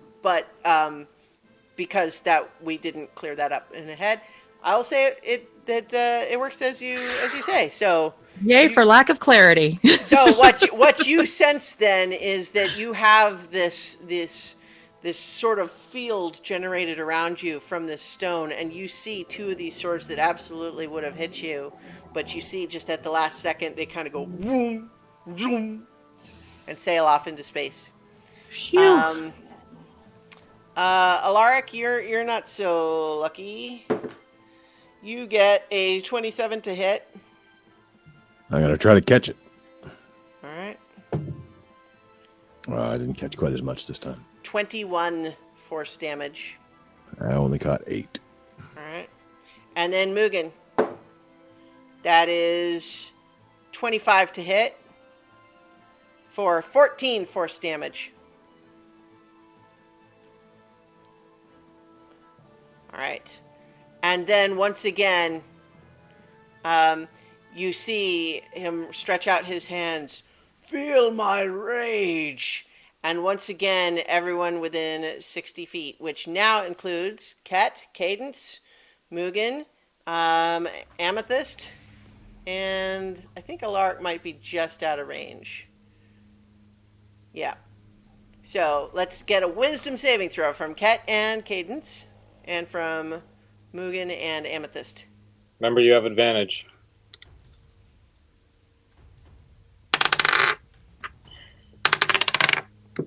Damn it. Ooh. 18. 18 is a failure. I figured. 24. 24 is just a success. So it is a success, but only just. 22. Failure. 16. Failure. Okay. First one was never. I'm not going to tell you what the first one was. You might count it against me. Yeah. So you can see that the initial, Zoreth and his mom and these 2 priestesses that were initially caught up in that first time, you can see that it was just starting to fade, but now it's re-upped essentially.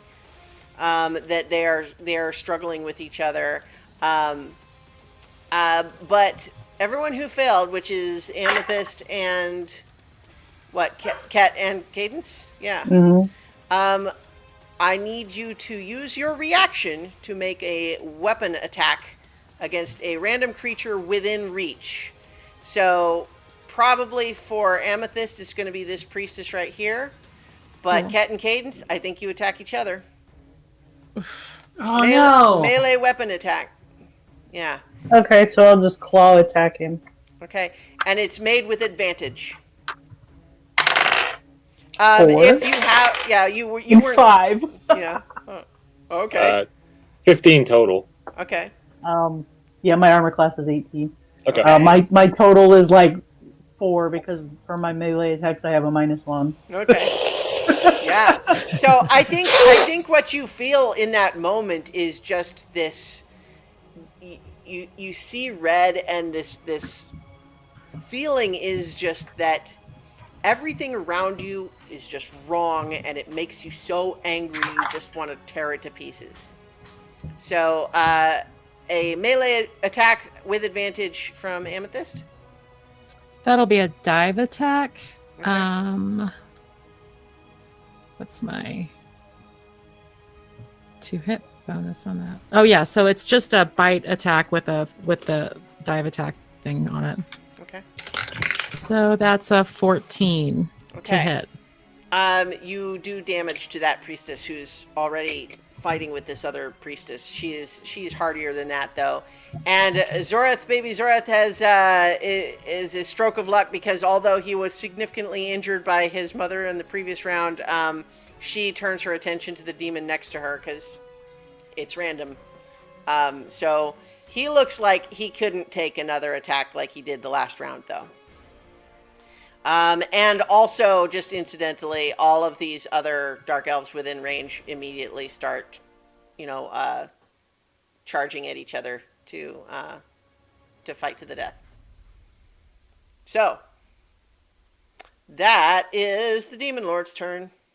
And I sang it like that for no reason. Nira, you're up.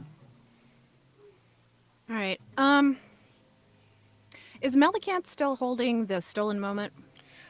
She's holding what looks like the stolen moment, although to your keen eye, it seems inert. Like, it looks like it's the same shape and everything, but now it might as well just be a glass bauble. But you see her looking a little freaked out, like she's got these lines on her, and she's starting to notice that.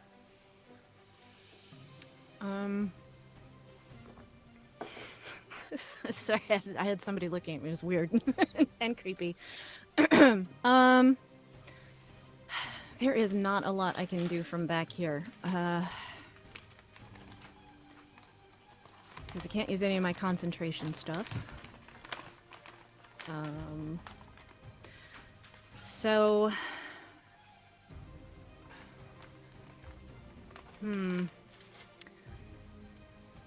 I am going to use... no, I don't want to do that yet. Okay, there's not really anything I can do. Okay, how far is Archie from me?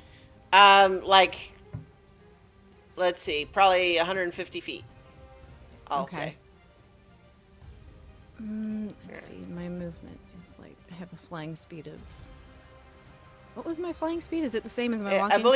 I believe that it's the same as your walking speed. 140 feet, technically, is your distance to Archie.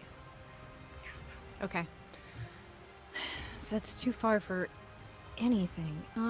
Well, I mean, you could make your way over. Yeah, okay, I'm gonna have to. Won't get any closer unless you get closer. Yeah. I'll make my way that way. So what, with a dash or no? That's what I'm trying to decide because there's not really anything else I can do. Actually, yeah, I'll dash. As can I get up to Willaric or no? Not quite. You can get right there. Well, I don't have to be right next to him, but you are within 10 feet. Yeah. Okay. And then I'm gonna use Healing Word. And I will do. Alaric does not look hurt. Well, I know he took. I don't have anything else. You know what? Yeah, no. I'm gonna stay there. There's nothing else. I'm not gonna burn a spell slot right now. All right. You're getting in the mix. Alaric, you're up. All right. So he's still another 100 feet or so away. Mm-hmm. How high up is he? He's floating about 10 feet off of the ground where he is. So he's like 70 feet, like just like laterally, but he's 30 feet above you. You know, 30 feet elevated, 70 feet along the ground.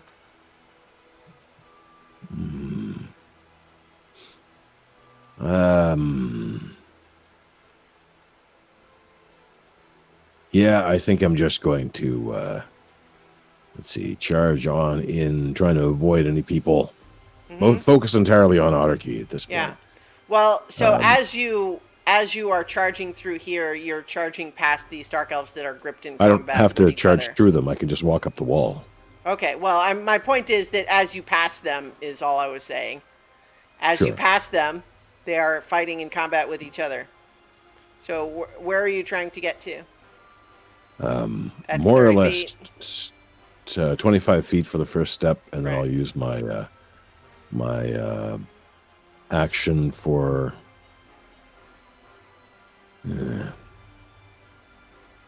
Actually, I'll use my action to move northeast. So I'm kind of along the edge of that ridge. Okay. No, the other northeast. Okay. So I'm kind of following along the edge of that ridge, and I'm going to use my bonus action to hide. Okay. Make a stealth check.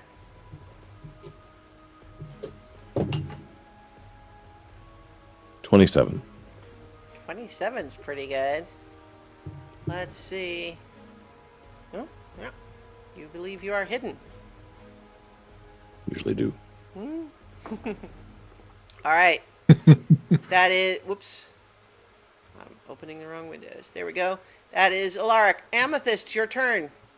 You find that the rage that briefly overwhelmed you has passed.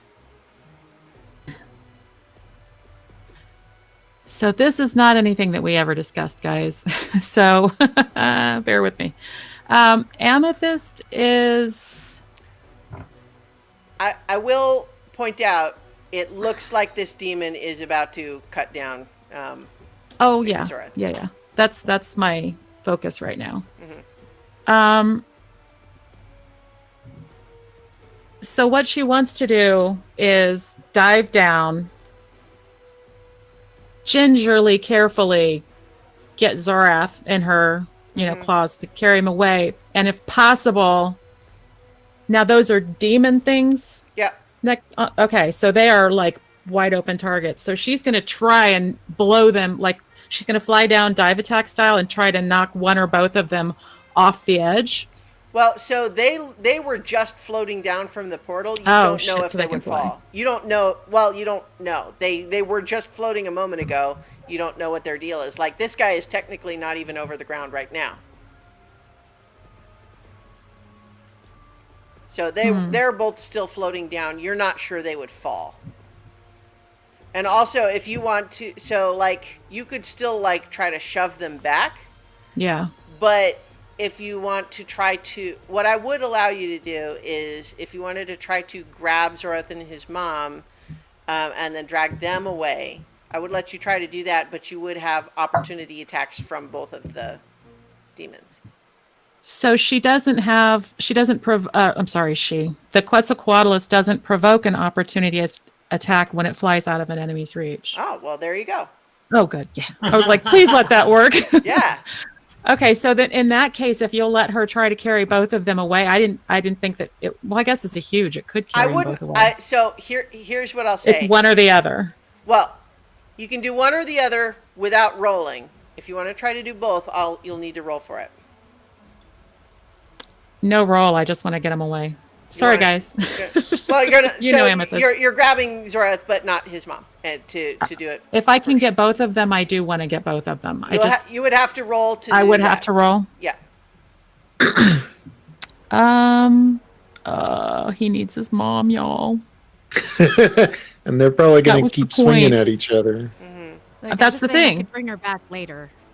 Okay. All right. Yeah, I'm going just for Zorath then. Okay. Because he's the prime. It's just that Yeah. the whole thing about him not having his mom is why he's so twisted. So Yeah. it's like,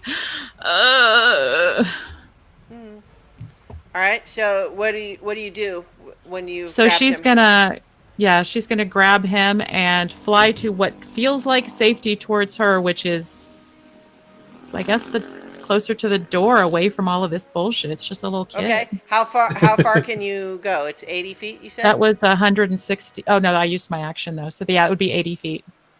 All right. Yeah. So, let's see. I think that was 15. Unless it's next to Archie. She don't want to be next to Archie. Yeah. I will say you can get right there. Flying him away. Cool. Nira's nearby, so she Yeah. could give him a drive-by, whatever she has on her way. Yeah, we'll be there. We're going to be up in the air, though, not on the ground. Yeah. All right. That Might be bad. Amethyst's turn. Now it is the Tanaruk's turn.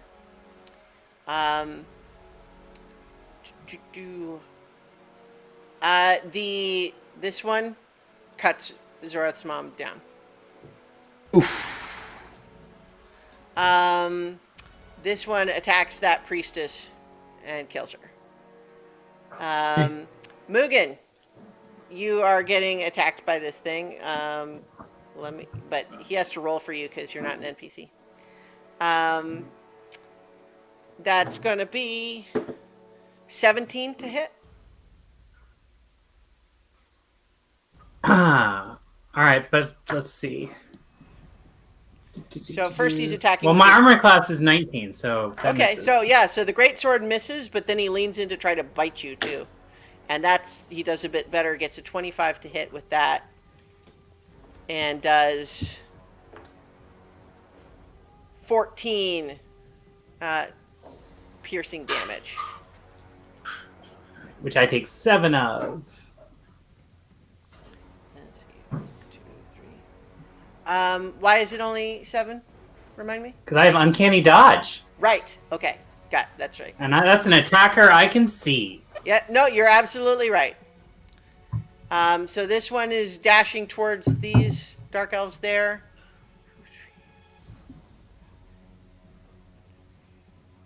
Yeah. So your best guess right now is that these things are literally just like they're going to move in and attack any target they can see. All right. That is their turn. So now we're back up at the top of the initiative, which means Mugen, it is short turn now. Oh, you know what? I'm sorry. I party. That. Yeah, I thought these guys were going to hold their move. You're right. You're right. They should have. So those two undo the damage you just took. You're right that they spent their turn looking sad. I'm sorry. I forgot. Woo! Yeah. So that's what would have happened.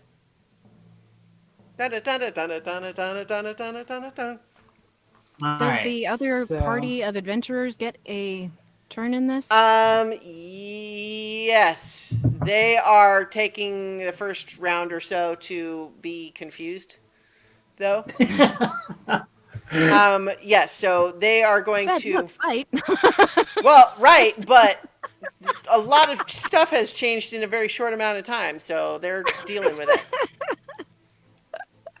But yeah, so also I'm just gonna level with you that your level 20 sense looks at them and realizes they're not on your level.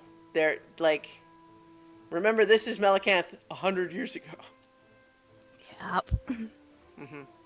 Well, I don't know. They could do something. The basic. Well, they're going to do something. I would just say I think your initial assessment of them is that you should not count on them. Like, they're going to maybe try to help, but they're not going to save your butts here. Yeah, I mean, they broke all of time and space because they were, Yeah. Immortal, so. Technically, they did it with a borrowed artifact, though. Yeah. They stole Dad's car and got in a car wreck. And So, Mugen, it is now your turn. You're right that those two guys are spent it looking sad, but they do seem like they're starting to remember. Oh yeah, maybe I will take out my disappointment as rage. trying to brighten my screen here so I can swallow figure my out feelings. the map. Okay. I can So Melon Cat's mom is dead. I guess that's what the red X is. She's done. she is on the ground and not moving. All right. And Badly slashed. who is the other This is icon? Yeah. It seems to be a Rando. dark elf priestess. Just like she seems dark important amongst them, but you don't know who she is otherwise. Right. She seems like she was one of the people in charge of doing this in the first place. So your level of sympathy towards her is, Sure. Subjective. Rando evil priest. Yeah, you could Right. say she was And- misguided, though. That's certainly your kind of new understanding of this whole thing. But certainly she is also one of the people who made all this happen. And how far away is Ottakri's body? Right down there. Not far. Yeah. He is just 35 feet from you. 35 feet. All right. And these are just more dark elves over in the corner. All right. I'm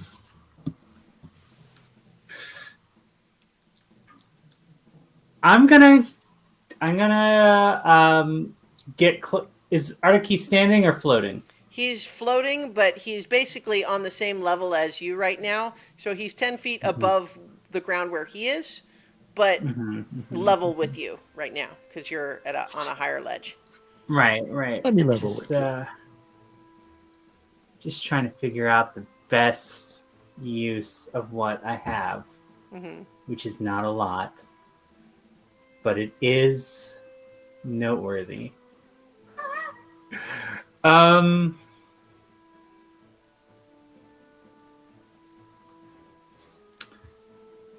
Really want to use that bag of beans. But now is not the time for the bag of beans. Now is not the time. Like, it would have been good to use the bag of beans a little while ago, actually. It's... You're right. It's That's the way it is with beans. situation. Yeah. So hindsight's 2020 when it comes to You a bag of always beans. realize when you want to cook them that you should have started them soaking hours ago. It's true. All right.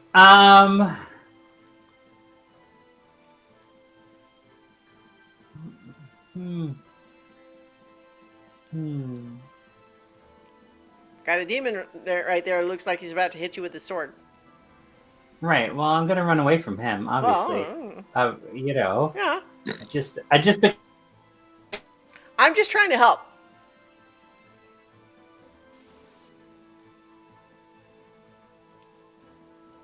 the question is, where am I running to?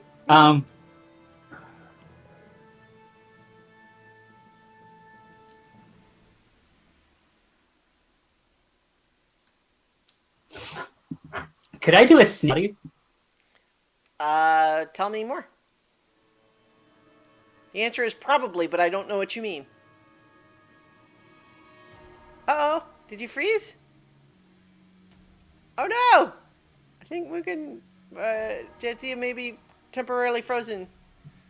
Is that what they meant by sleep? I don't think that's... She is really good at suspense. Yeah. I will say.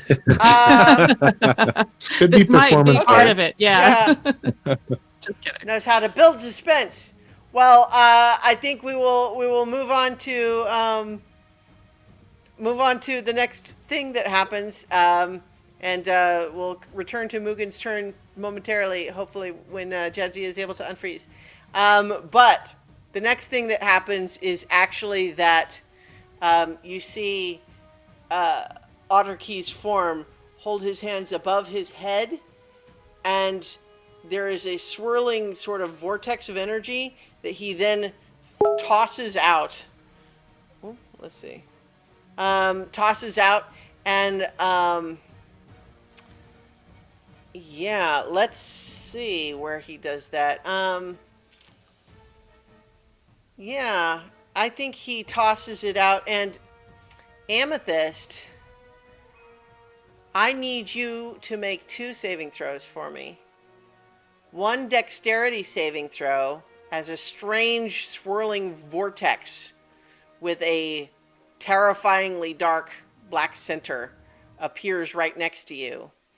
And the dexterity is to avoid it yourself, and the strength is to hold on to Zorath. Yikes. So that is an 18 for dexterity. Okay, you are able to evade the vortex yourself. And a 19 on strength. Haha! You are able to resist, but you feel that this vortex was trying to suck you in, and without knowing all the details about how this thing works, you get the feeling that that would not feel good if it sucked you in. Yes. You do actually, looking at it, make an insight check for me. That is, oh wait, insight as a bird? Well, is that intelligence? Insight, you can use your regular insight. Okay, that will be then a 22. Okay, 22. So with a 22, you look at that and you feel like this looks like a souped up version of the fissures that you used to close with moments. And you get the feeling this is a hole to the outside of the universe. He has created a puncture in the artifact that contains the universe now. The Demon Lord has. Yeah. Cool. That's subjective, but yeah, it's impressive. I mean, Welcome. it's cool, even if I don't like it. Yeah. No, yeah. So, Jatia, welcome back. Sorry, what does Mugen do? Right. I think So you said you I'm wanted gonna- to do a snipe?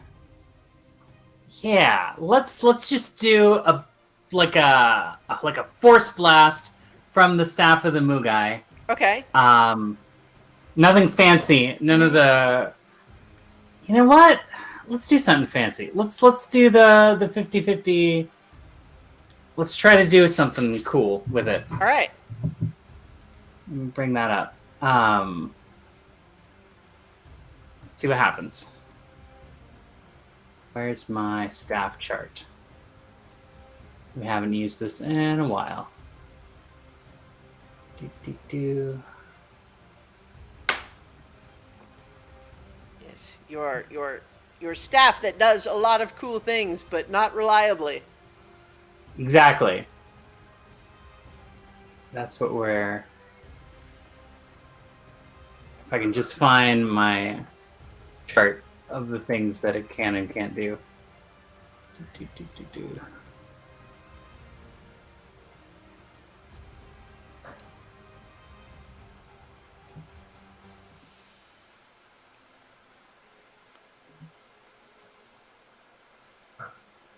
I know this is very exciting.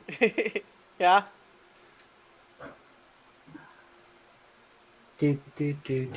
So what I missed when I was frozen? Anything exciting? The Demon Lord created a puncture in the universe.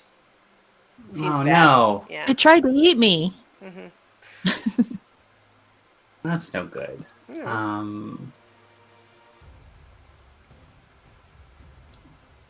Here we go. Hooligene staff. All right. Great. So let's do this. Okay. And I'm going to attack I'm going to see if I can attack Archie here. With Okay. Sneak attack. All right. Bring it. All right. So what do I have to? I just roll, I guess, for that. Yeah, I don't have it up, but I can pull it up if you need me to. I just don't remember what we decided for an attack with the staff. Here, let me. I can pull it up. I mean, I think it would be. Wasn't it like a D20 to see whether you were going to be able to control it or not, and then depending on whether you were successful or not, then that would be. Yeah, and then it was a random Yeah. thing. So that was a 14. Okay. I'm gonna have to pull it up because I don't remember off the top of my head all the rules we set for that. I know. Me neither. Let's see.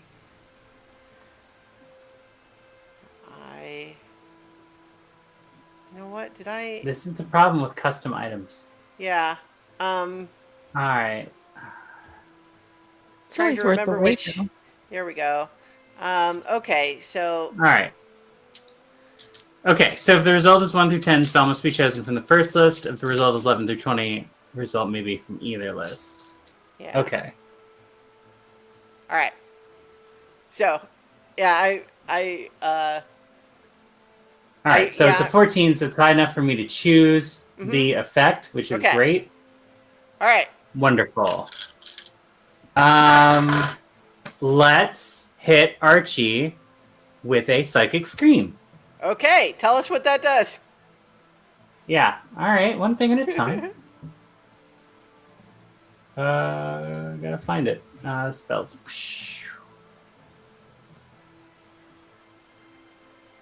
Wow, that's a big one. Yeah. So this is you unleash the power of your mind to blast the intellect of up to 10 creatures of your choice that you can see within range. Oh, nice. Creatures that have intelligence score of 2 or lower are unaffected. They all make intelligence saving throw. On a failed save, target takes 14d6 psychic damage and is stunned. So Okay. yeah. So that one.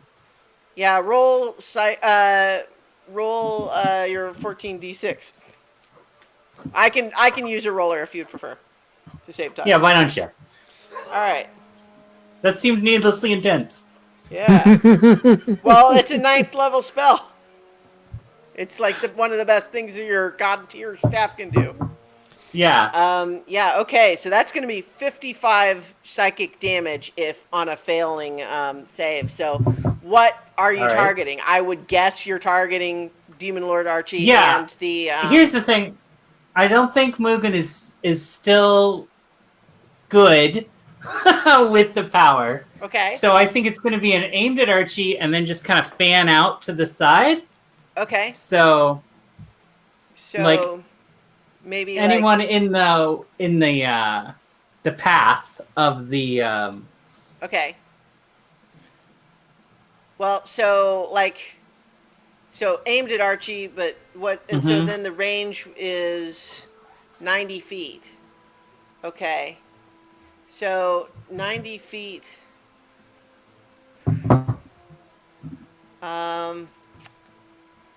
Whoa. All right. No, you know what? I think the line that goes directly through Archie, 90 feet, ends just there. You totally dodged a bullet because otherwise you're going to do 14d6 psychic damage to Amethyst and Baby Zorak. Oh no. But you won't. You're just going to instantly kill all of these dark elves. Oh no! Oh no! No, that was not the intent. Well, okay. No, I'm fine with it, but Mugen right. is going to have a lot of problems with this later. Well, I was just going to say, the spell as written says you get to choose, but you're the one that told me. Right, Your words no. are not very good with This is it. what should happen. Wowzers. Yeah. Okay, so let's see an intelligence saving throw from the Demon Lord. What is his intelligence saving throw? Let's find out together. Doesn't have a special bonus for it. Rolled a natural 20, plus 5, so that's a success, but he's still going to take 27 psychic damage. Archie, take 27 psychic damage. Oh Sure. Yeah. However, Wink. especially since it is actually now your turn anyway. What is going to happen now is that you now are finding yourself back in Emerald Arboris, the tunnels underneath, when it was still in the Astral Sea. And you realize you are now once again in the moment where you all chose to go after the Demon Lord instead of pursuing the Mistress of the Dark towards Custos Vigil. And you remember that the choice you made in the moment was to go after the Demon Lord and finish it off, and that ultimately cost Custos Vigil his life. And there's a moment where you are presented with this choice as though you could have chosen differently and saved a good creature instead of ending the existence even temporarily, because all you did with the Demon Lord was send it back to its home plane. But Custos Vigil was lost forever. And you are asked by the universe to account for that decision. And what I need, though, first is a charisma saving throw, but you actually get to make it with advantage because you took damage. Yay.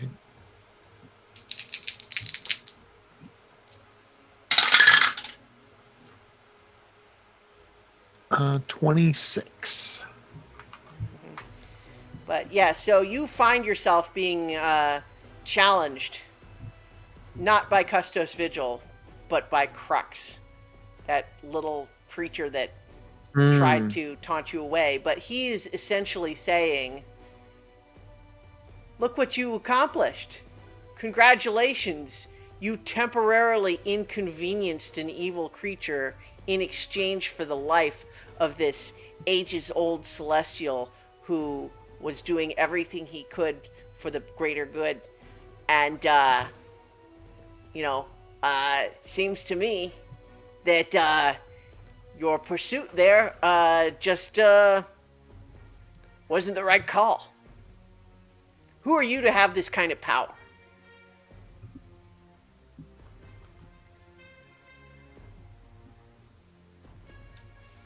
But Can't because really of your remember the. Yeah, I'm trying to remember. I can't really remember why I made that decision. it was at the not time. it was not a one-person decision, but certainly Yeah. everyone could have contributed. Yeah. If you need a refresher, it's because you guys had it on the I think it was one of those whole good of the many outweighs.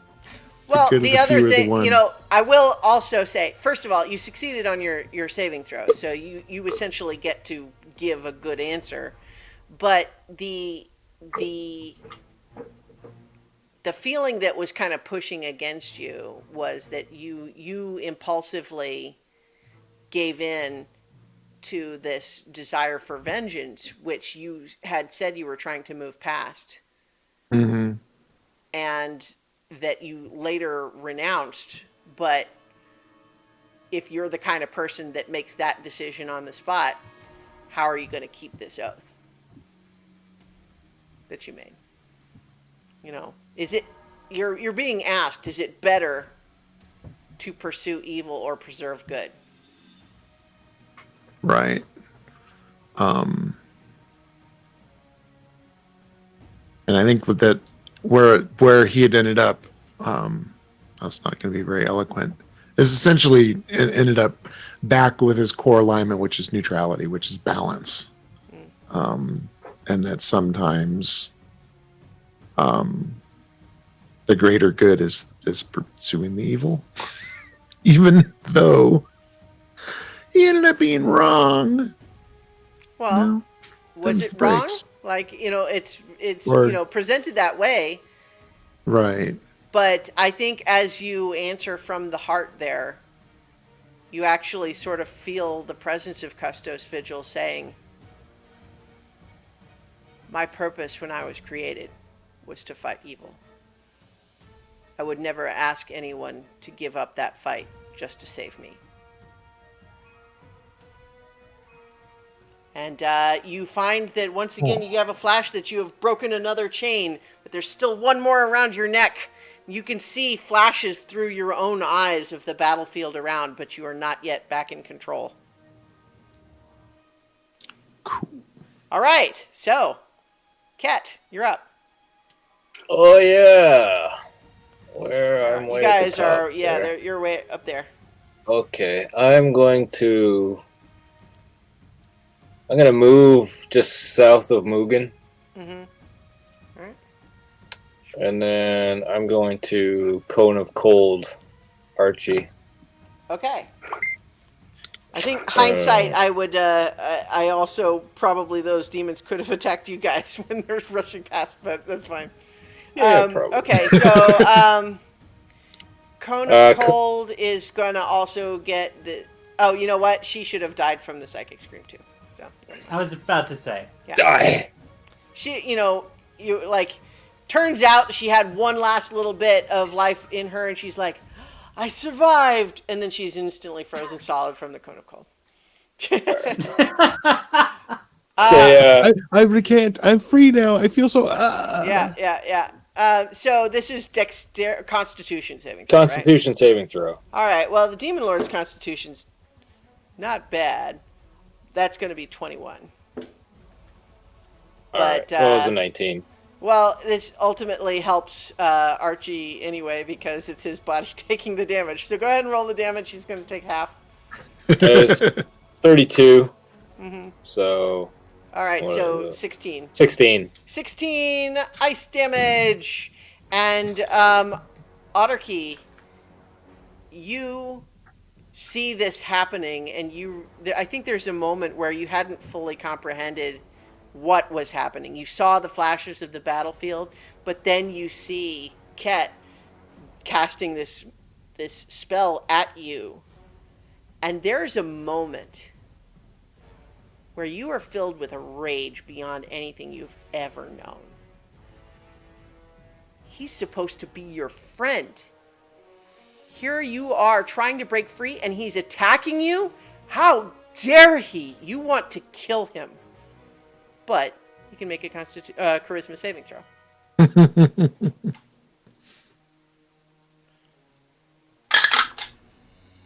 Oh, that one is not as good. Soft 20. Okay, yeah, you find that you are able to shrug off the moment of rage and understand that your body is not your own at the moment, but you're not able to shatter the last shackle yet. Did you take the 16 cold damage? Yes. All right, good. Ket, that was your turn, unless you have a bonus action. No, that's it. I'm good. Cadence, your turn. Okay. I'm going to fire an arrow at the guy directly in front of me. Okay. I'm going to do this bonus one or action this one? lightning. That one that you're on right now. Yeah, all right. I did bonus action lightning arrow. That's 27. Okay. Okay. 27 definitely hits, yeah. Okay. So that's... So 14 lightning damage. Okay. And 14 regular. Mm-hmm. And then I'm going to do my teleport thing where I go 10 feet. Okay. And I'm going to shoot at the one that was right behind me, like up at the top up 10 there. 10 feet, which direction? Forward. Okay. Like that? Yep. And then shooting this way? That guy. All Yep. Right. 25 to hit. Okay, 25 to hit. Hits, yeah. And that is 10 damage. Okay. And then I'm going to teleport another 10 feet so that I'm right diagonal, like right next to Mugen. Okay. And I'm going to... Yeah. Okay. And I'm going to shoot the one down at the bottom that's next to those two dead people right there. Right, okay. And that is a 34 to hit. Definitely hits, yeah. And that is 9 damage. All right.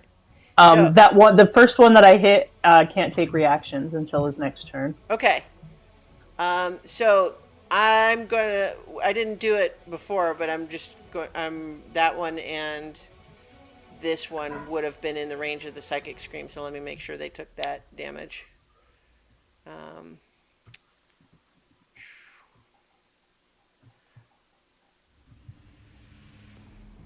Okay. Yeah. So that one and the first one you're hitting are both looking relatively weak. But you know they've got you know they're tough, but you're hurting them for sure. They're definitely taking this damage. So these three look relatively weak. Okay, so that's Cadence's turn. It is now the Demon Lord's turn, and he is. Let's see. He's going to. Gosh, who does he care about? I think he's going to look right at you, Nira. And then he's going to just like swoop right in at you. And all of a sudden, these swords are just coming out of nowhere. Like arms that you can't even see are swinging swords at you. All right. So, Nira, you're getting 4 weapon attacks. Dirty 20. 24. Crit. And then 34 to hit. Do those all hit? So are these all melee attacks? Yes. So can I use my Wrath of the Storm? How many? Can I just use that once, or I think once you can for each only. hit? I think it's just once per. A reaction, yeah. Yeah, it's your reaction. You can use it once. Okay. All right, okay. So how much damage am I taking? Yeah. So first, the first hit. Anything that was over 19. Yeah. This is you got a lot of damage incoming right now. I'm not gonna lie to you right now. Yeah. Okay, so the first attack is 29 force damage. Because you get the sense that these weapons are like summoned. They're not physical. So 29 force damage, and then you can do your reaction to... Okay. Let's see. He needs to make a dex saving throw. DC 19. Okay.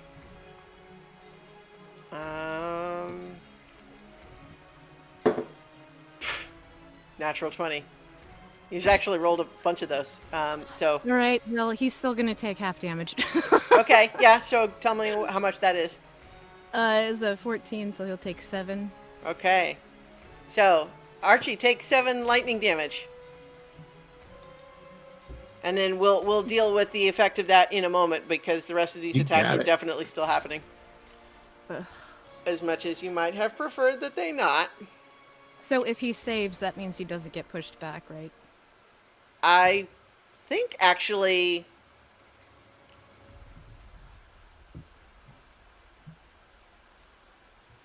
I think we ruled that if they take lightning damage, they get pushed back. I didn't know if that affected the other... Yeah, you know what? I'm ruling that this is, the power level of this creature is... So, you know what? He gets pushed back, but he has enough movement, he just flies right back up again. Right. So, yeah, sorry. Not that sorry, though. So you took 29 force damage, Yes. then 32 force damage, and then 30 force damage. God. And now you ready for the crit? No.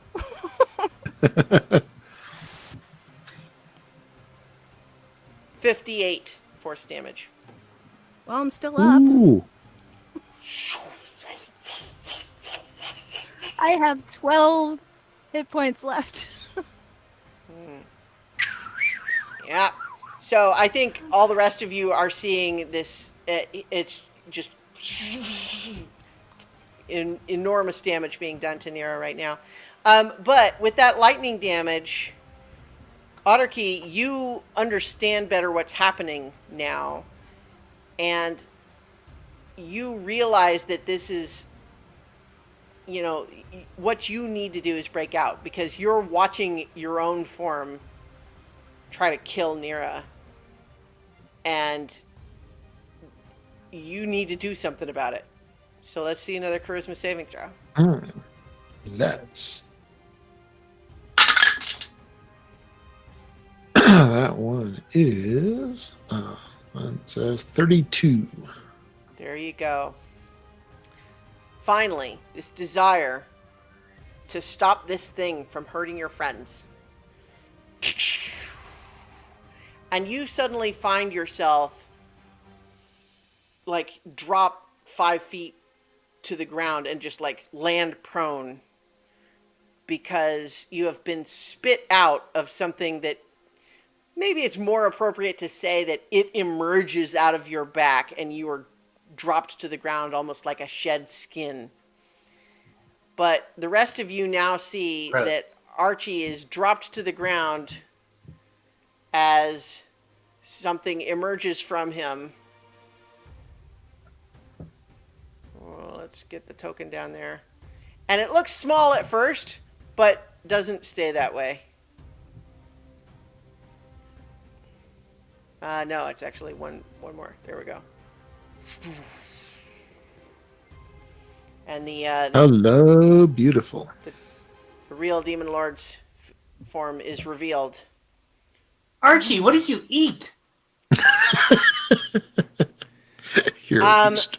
But now that it is in its natural form, you see that this little subtle flickering that had been visible around Archie's form is now obviously an aura of just swirling blades around this this Demon Lord's true form.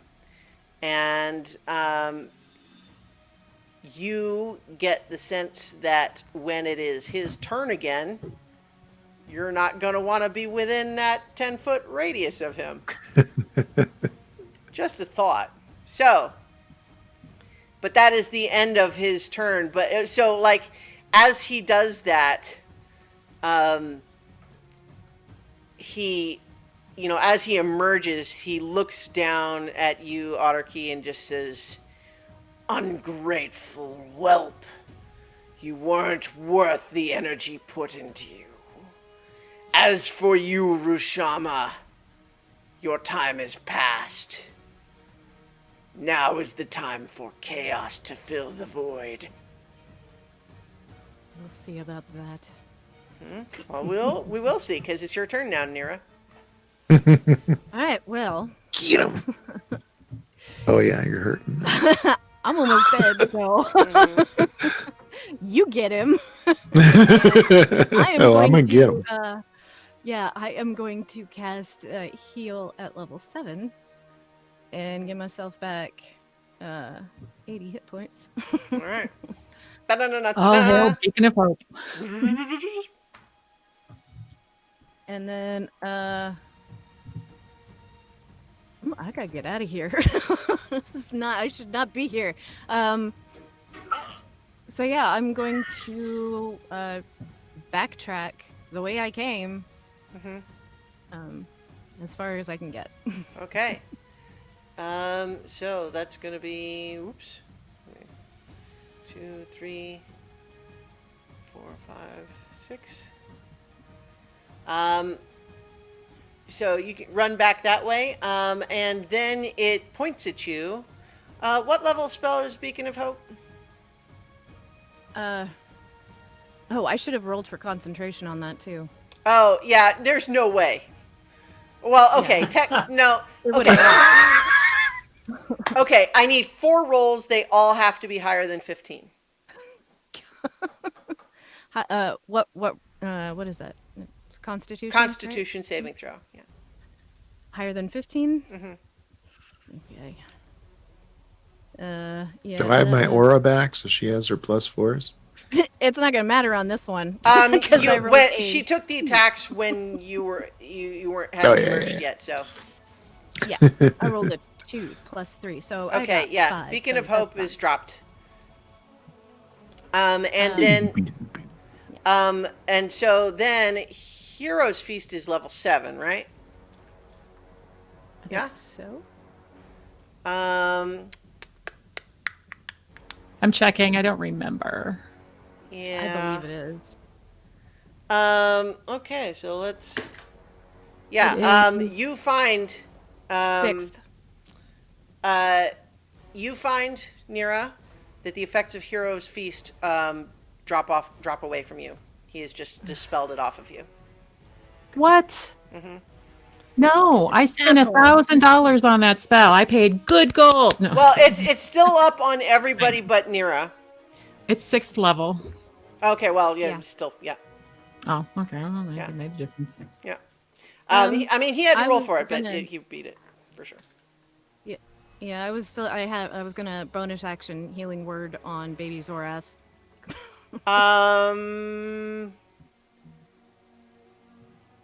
Oh, okay. Yeah, hang I on. think. Well, how far is he? Hold on. Well, Sure. as you are right now, 60 feet. he's still in range. He would have been even closer before Okay. you moved. Yeah, then I was gonna healing word him, Okay. which is only like another. I rolled a 4, so 9 points of. Yeah. Well, so he doesn't have much, so he's back up to He's full. an 80. Yeah. Yeah. 4 is good. Yeah. Okay. So, at this point, another one of these vortexes appears. In fact, actually, it's 2 more. One of them appears down there. Oh no. And I technically should have had them about to do a move, but you know what? They're all you see them diving out of the way of this thing, and they're you know they are able to get away from it, but now there's this thing's there, and then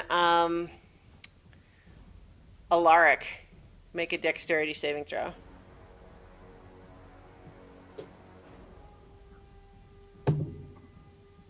That is 17. All right, you are just able to jump out of the way. You do have to move out of your spot because this vortex is there now, but you are able to avoid it without taking damage. All right, that's next. Who's the next turn now is Alaric, your turn. So I figure he barely notices this vortex because what he's just witnessed happening to Nirkina and then Autarky being released, this thing all appearing. So I kind of want to go cinematic for a moment, even though it's not necessarily going to do that much. Yeah. Where he kind of looks and there's just that, no, by the thunder, by the lightning, by the very mountains, you'll pay for what you've done. And he claps his hands together and I cast Lightning Bolt.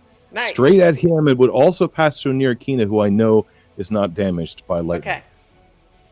So it's a dex save. Let's see if it's straight through. If it's on it. If It won't affect Autarky because he's on the ground. So okay, yeah, sure, I buy that. So are you going to move up to like here, like up to the edge of the ledge? That seems cinematic. yeah, stomps All up towards it. Sure. All right, It's 100-foot yeah, range. and So because the elevations are a little wonky, I'm fine with it hitting. I think it's above everyone out past there, but it'll definitely hit this guy. I would assume that's what you really care about. that's the intent. Yep. Yeah. As a All blast of lightning goes at him, it's a dex save. Yeah, so he does make he'll try to make the save, I should say. He will roll. But that's only gonna be an 11. 11 is not enough. Mm-hmm. And by calling forth on the storm, the lightning, and the mountain, I'm also intending to channel my divinity for destructive wrath to do maximum damage. Okay, how much is that? That is 48 points of lightning damage. Very nice. You see the lightning strike him, but it looks like he is resistant. Some of the lightning is channeled away down the metal armor and just sort of flickers off the ends of his wings. He Well, does I take had a some of chance. that damage, though. All right. He looks to you and just says, Rushama's got a dwarven devotee? Pathetic. All right, Amethyst, you're up. So, the battlefield has changed. Yes. Yes. Can you zoom back? Because I need to see more of the map closer towards the exit, the entrance that we came in, I mean. Yeah. So, like, Is there any, like if you want to just, like, swoop away, like, fly away to get him and just set him somewhere safe, you can do that. how far am I from Narakina? Right Maybe now, you're, like, time- 55 feet from her. 55? Yeah. Are the people around her awake and hostile? Not yet, but you get the feeling that that could happen at any moment.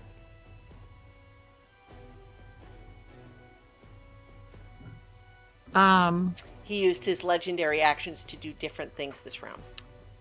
What a jerk. Okay, so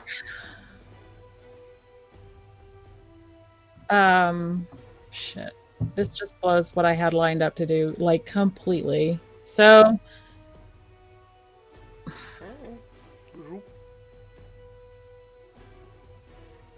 she's gonna fly towards the entrance. Okay.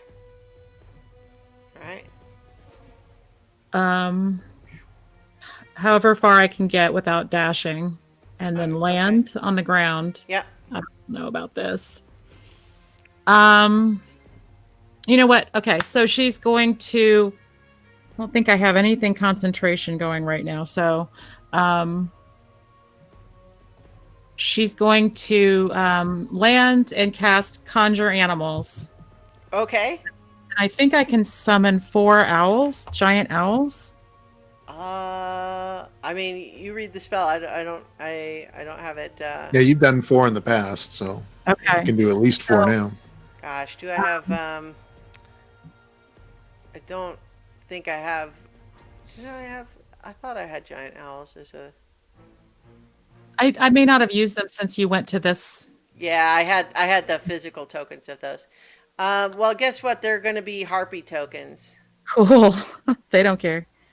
So yeah, so what the plan is to have one of the owls is to have Zorath on one of the owls, and then the other 3 kind of soldier for him to make sure that nobody attacks him. If the owl gets hurt, the other 3 are there. Okay. And just to be like flying up and away from absolutely everything. Okay. I don't know, guys. That's the only thing I could think of. All right. It's a good idea. Yeah. Assuming that the owls are not just as affected by the rage effect as the. What? So. What the? Wait. Hopefully not. What? Evil genius, Christiana. So okay, that's Amethyst's turn. You are. I had a bonus action I wanted to do. I'm sorry. Okay, go ahead. Oh, you muted yourself just as you were about to say it. Because I didn't want to click my keyboard and make noise. I'm so well trained. Bonus action? So, am I within where I'm at now? Am I within 60 feet of Nira? Yes. Okay, then I'm going to cast, I know she's going to run off, but I'm going to cast Healing Spirit, which is it's a intangible spirit. It takes up a 5-foot cube, and I'm going to choose it to look like, I can choose a transparent beam. I kind of just intuitively grabbed a little tree branch token. How's that? Perfect. And so she gets, I know she just healed big, but she gets an additional Let's see. I'm going to cast it at 3rd level, so she will get 2d6 of hit points. Okay. You want to roll those And then 2d6? and then it stays there. All right. Beacon of Hope is down, isn't it? Yeah, Sob. 2d6. Do I roll that or does Nira? you do. 7. All right, you get those 7 hit points, Nira. Now it is the Tanaruk's turn. This one just kills those 2 dark elves. Just whap, whap. These start to realize, oh, yeah, these adventurers might be reasonable targets. Yeah. So, Mugen, you're going to get, let's see. I think you're going to get 3 attacks. From whom? From this guy and 1 from this guy. Okay. So, first, the sword is going to be 23 to hit for 10 slashing damage. All right, so that's 5. And then the bite is going to be 26 to hit for... Oops. Dropping things on my desk. And that's going to be 12 piercing damage. All right, so that's 6. And then the 3rd attack, the great sword from the one next to you, is going to be a 24 to hit for another 13 slashing damage. Do I round up or down with Uncanny Dodge? Uncanny Dodge only halves 1 attack, not every attack. Oh, all right. 1 attack per attacker, right? No, 1 attack per turn. Oh, I see. Yeah. So Since you only get 1 reaction. Yeah, because you use your reaction to do it, you only have 1 reaction. I get you. All right, so what's the bite? So you know what? The bite was 12. 12. All right. Yeah. All right, so you got it? Yep. Yeah, great. So the bite of this guy is going to you, Ket, and that is going to be 18 to hit. Does 18 hit you? Yeah, that hits. All right, and that's 5 damage. That's a pretty ineffective bite there. But this guy right below you is going to do a great sword and a bite against you. 26 for the great sword. That's going to be 11 slashing damage. And then the bite is just 16. Does that hit you? That misses. Okay, so the bite misses. Cadence, you're getting a whole bunch of attacks here. Okay. 2 great swords, 2 bites. Great sword 1 is 14. Miss. The bite is a crit.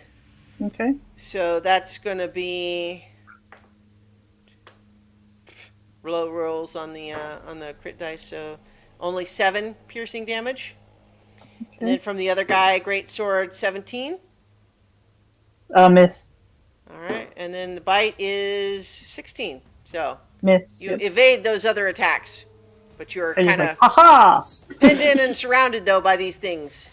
All right, that is those turns, and then we're back at the top of the round, which means Mugen, it is your turn.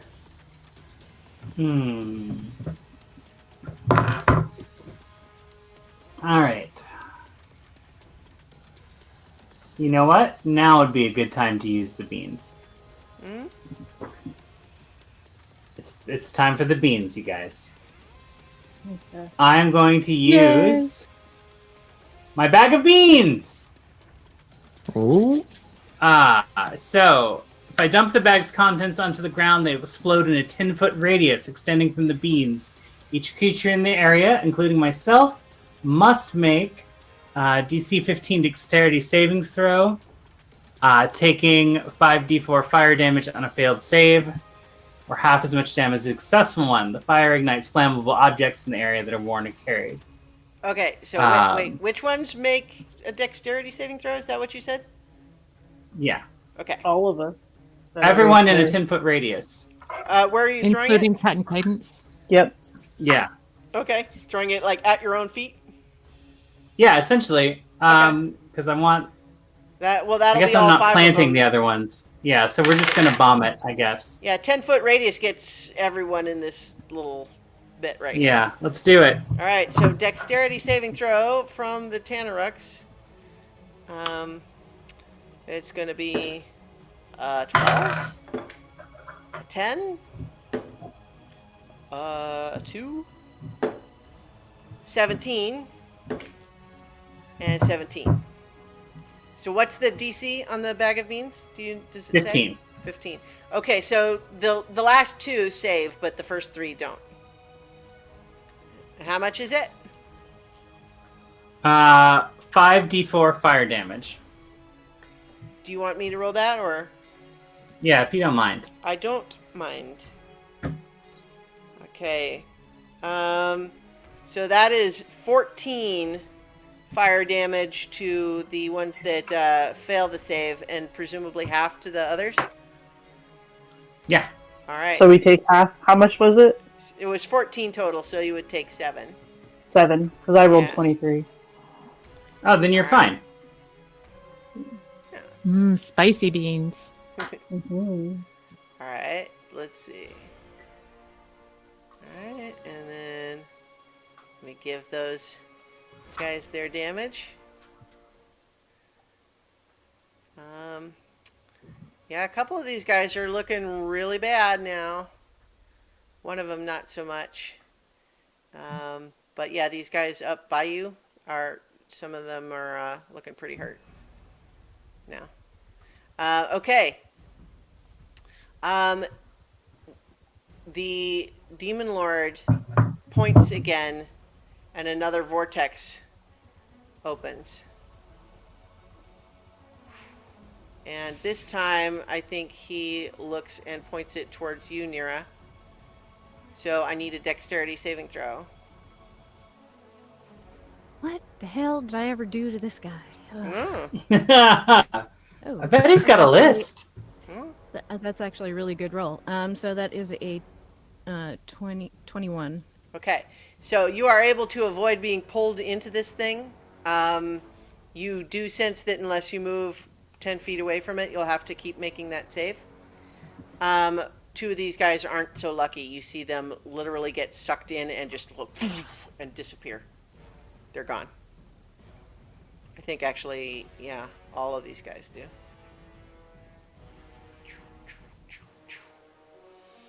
And this one. There we go. Yeah. So you see several of the Dark Elves just literally be sucked into the vortex and disappear.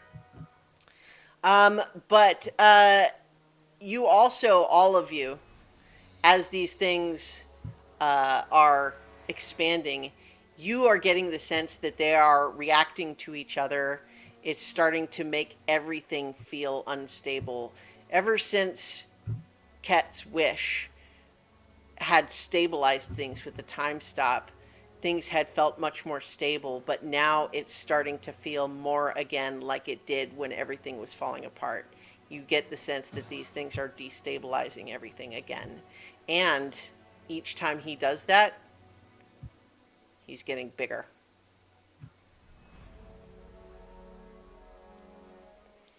Otterkey, your turn.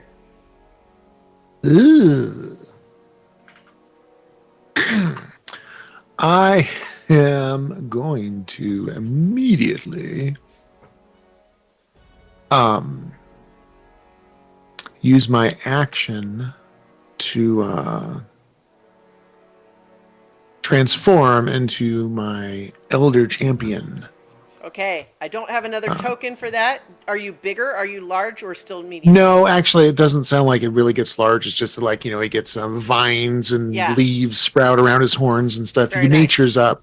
Yeah. But he gets a lot of different self buffs.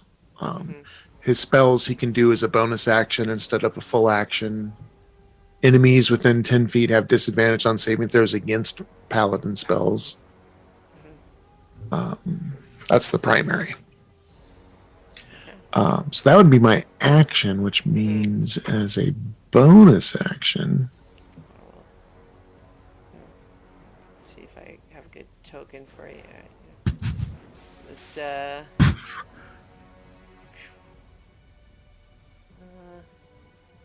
here. I'll tint you slightly green. And as a bonus action, I'm going to cast Dispel Evil. Ooh, okay. Which only affects myself, but shimmering energy surrounds and protects me from creatures originating from beyond the material plane, or undead, or fae. So, like, they have disadvantage on attacks against you? Disadvantage on attacks against me. Okay. All right. And then I can also do some other things as bonus actions. Okay. That's your turn? Yes. Okay. Ket, you're up. Let's see. It's just those things around me. Mm-hmm. Oh, let's see. I'm going to cast Bigby's hand and just start wailing on one of them. Okay. The guy right below me. I had you know what? You get the pink mammoth as the Bigby's hand. Yeah, it's all good. All right. Where are you putting it?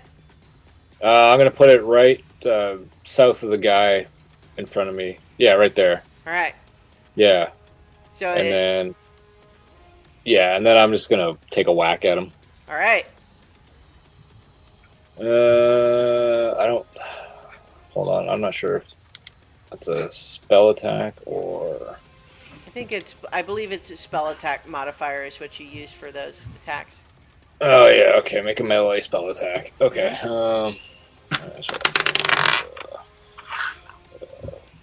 25. Yeah, hits. Yeah. Okay, 25. 4d8 force damage. So that is going to be 27 points of damage. Nice. That's pretty good. Yeah, that's pretty good. All right. Yeah. And that's my turn. Okay. And Cadence, I believe you're next. Yes. I'm gonna cast haste on myself, Okay. and then for my second action that comes with haste, I'm going to shoot the guy who is right, like diagonal from me, like the way I'm This one? facing. Yeah, that guy. Yep. Mm-hmm. That is 29 to hit. Okay. 29 definitely hits. And that is 14 points of damage. Okay. That one is on its last legs. Could not take another hit like that. I can't shoot him again, so. Because I used my action. So. To cast haste. So that's my turn. All right. Just 1 second.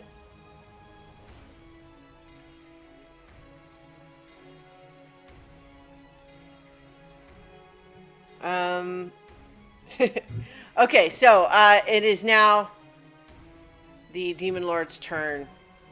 And first, because you are, let's see, everyone within a 10-foot radius of him, which certainly includes Otterkey. These weapons just whirling around him, this aura they create, is going to do 9 slashing damage to everyone within that range. So that certainly includes you, Otterkey. And that's just from this aura around him. And then he is going to make 4 weapon attacks against you. And let's see. The first is a 26 to hit. And when he attacks you with it, he casts Staggering Smite. And so... Oh, he has disadvantage on attacks rolls against me. Okay, well, so... True, yeah, the second one's better. But no, good for keeping me accountable. But yes, the second roll's better.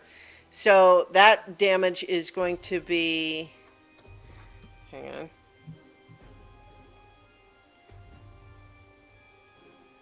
Okay. 3, 4, 5.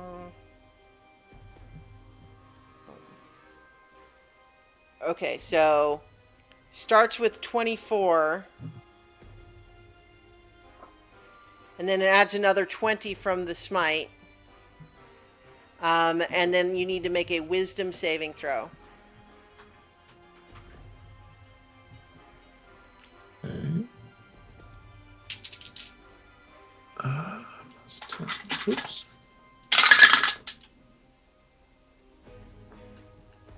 $17. That is a failure, and so now you have disadvantage on attack rolls and ability checks, and can't take reactions until the end of your next turn. So it's making its second attack against you. Disadvantage. Natural 1, so that one misses. And then third attack. That's going to hit. That's a 32 to hit. Mm-hmm. And then so 34 slashing damage, or force damage rather. And it casts Blinding Smite on you. Cool. And so in addition to the 34, you also take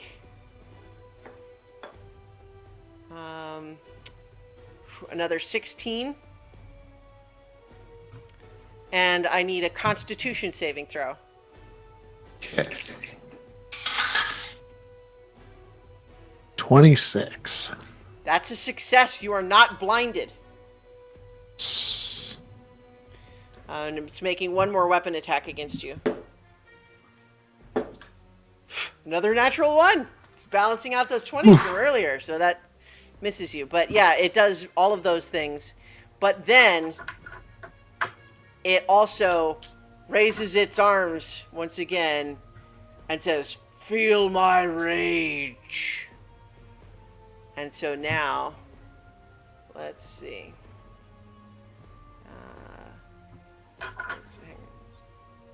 Yeah, that's going to get a lot of these Dark Elves. So, here's the thing. All of these Dark Elves just start going after each other and really starting to attack each other. I do need the saving throw from you too, Otterkey, the wisdom saving throw. Do I also have to make that? Yes.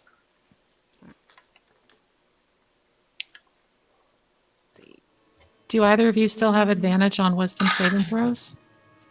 They Nope. should, 25. yes. Or Okay. Nero Yeah. doesn't, but Otterkey does. 25, you said? Mm-hmm. Success. 22. Failure. So you, I think you turn on this Dark Elf next to you, and you kill it. Somehow, in the spur of the moment, it was like it wronged you, and you had to destroy it. All right. Here's what's happening next, though. The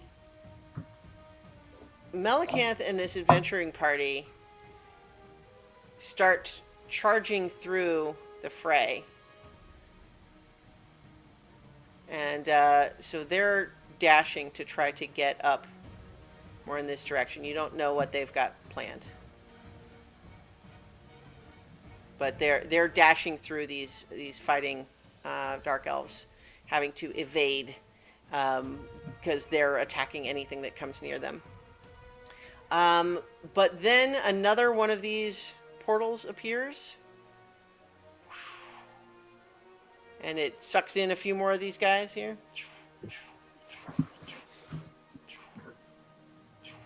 And the Demon Lord gets bigger again. And Nira, you feel a voice that you haven't heard in a while. And it is Rishama's voice saying, "He's expanding to fill the void. We must fill it with something else."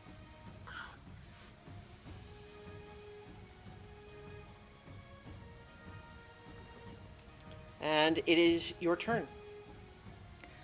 Okay, so I just left him, but I gotta go. This is gonna. Ugh. Okay, I have to go run up to Archie, like regular movement speed. Well, so you're gonna. So I don't first, know you're if gonna I have can to get make there. another dexterity saving throw, because you're still Yeah. next to this vortex.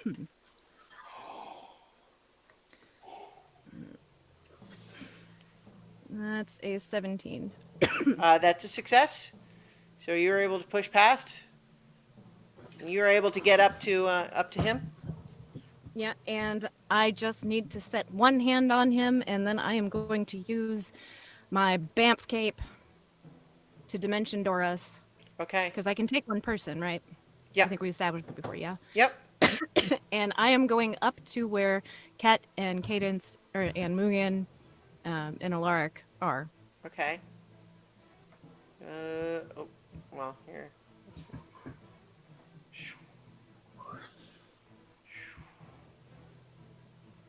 Okay. Up to there. Yeah. Okay. Yep. All right. And yeah, that's it. Okay.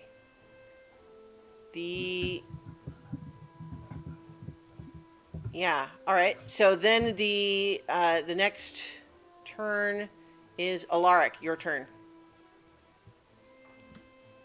This thing is getting bigger and bigger as more of these vortexes appear. How high up is it? How high off the ground? I mean, it is. It's. I think it's settled its feet onto the ground now, but its head is 25 feet off the ground. So it's basically like level at you.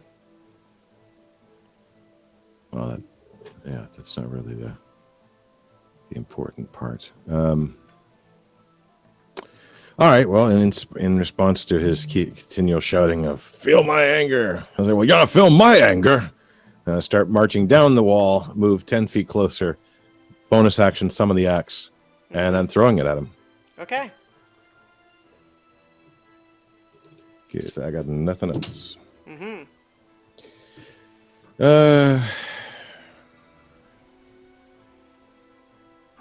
22 to hit. Okay. That misses. Okay, I'll throw it again. It is That's deflected worse. by the armor that it covers this thing's body. Yep. That's a 30 to hit. Hits. Does 17 points. All right. Yeah. That's it. All right.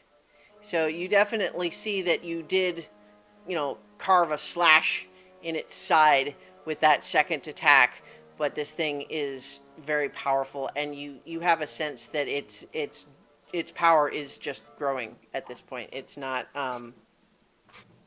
diminishing. It's increasing in power right now. And then it is Amethyst. Your turn.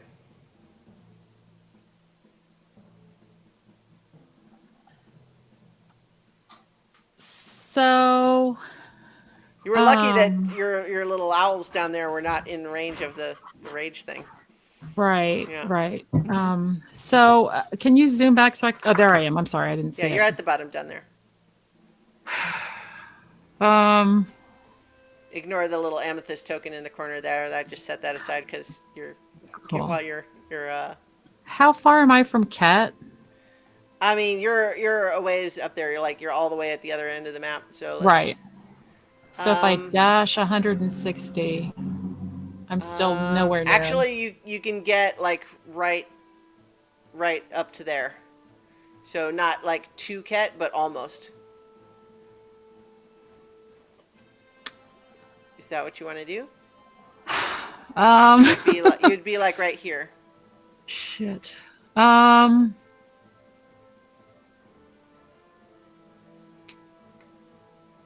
think I do. I think that's All right. where I want to be. But as my bonus action, I would like to move the spirit token from wherever it is closer towards. Have I seen Malachant take damage? Oh wait, no, we not don't yet. trust her. Although she seems like her and her team are actually charging toward the Demon Lord right now, which, under the Like to attack circumstances, it? you sure hope they have a plan because it seems real dangerous what they're doing right now. Yeah. So I think I could move it 30 feet. So I'm just going to move it closer to. We think they're on our side, so. Closer to them. I mean, yeah. Okay, like what? Right Yeah. there. Yeah, because I can only get it 30 feet anyways, so I think that's good. Okay. All right. I think that was it. Let me make sure. Yep, Okay. that's it. So now we have just lots more attacks from these things. So I think we're going to get, let's see, one attacking Nira, one attacking Ket, one attacking Mugen, one attacking Cadence, and then sure, why not, this guy gets to come over here and attack Amethyst. Sound good? Everyone on board? All right. First, Mugen. 23 to hit. And then 17 to hit. Would those both hit? Oh, you're muted. The first one does, the second one does not. Okay. So that's 10 force damage for you. Right. Nira, 14. Probably not. Then Dirty 20. Dirty 20 doesn't hit either? Yeah, no, that one does. Okay. That one is going to be 6 piercing damage for you. Otterkey. 11's probably not going to do it. What about 15? Probably not. No? Right? Nope. Right. 18. Yeah, he doesn't have his armor, but it's still 18. These things are not doing great so far this turn, but Ket. Oh, got a crit coming your way from the greatsword. Okay. Which is going to be 21 slashing damage. Okay. And then I literally rolled 2 natural 20s in a row just then. That's bizarre. Okay, so that's going to be 13. Another 13 piercing damage. Okay. Cadence, 26 to hit. And a 19 to hit. Yep, they both hit. Wow. Minimum damage for the greatsword, so that's just 6. And then the bite is 9. What's your AC as a Quetzalcoatlus, Amethyst? Oh, no, we established you still got the Iron Stone, right? So Yes, ma'am. no 15 and no natural 1 either. So, yeah. So that's all of the damage from them this time. But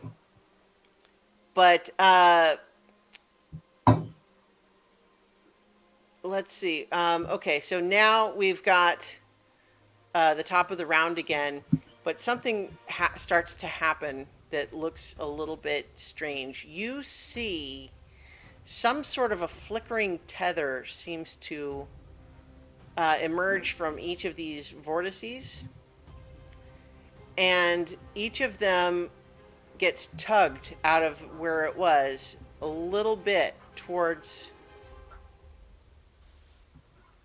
the Demon Lord.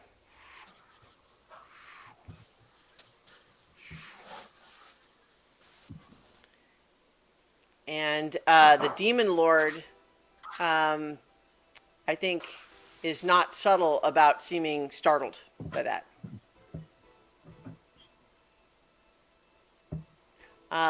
Okay. And then at this point, you see down here, Melicanth seems to cast a spell, and you see there's a shimmering sort of magical something that happens. And then you see the other three companions run up what looks like an invisible ramp, and each just unload their line of attacks on the Demon Lord. And I'm not gonna like roll for their damage because the truth is it's not meaningful, but they are putting themselves at great risk right now to try to do what they can to help. But I want it to be very clear to all of you, they are going to get themselves killed. But they're trying. Okay, we're back at the top of the round. Mugen, you're up. And I know we're running along, but things are going to happen. I hope they happen soon. Yeah. Yeah, I'm about to fall asleep. I have to take care of a toddler tomorrow who went to bed hours ago. So how about this? This is a big, long combat. We can choose to finish it next time. Well, I guess it all depends on how close we are to finishing it. Well, it depends on how close is close enough. They're close to a stopping point. Okay. I think that, I mean, right now is, I think we're at the top of the initiative round. You've just seen this new development of the vortexes being tugged towards the Demon Lord, and you're not sure why. Right now, you see, Nira, you're still hearing this sort of strange divine longing, this pressure that you need to do something. The other party's going to get themselves killed. That's where things stand right now. Mm-hmm. You want to do another round?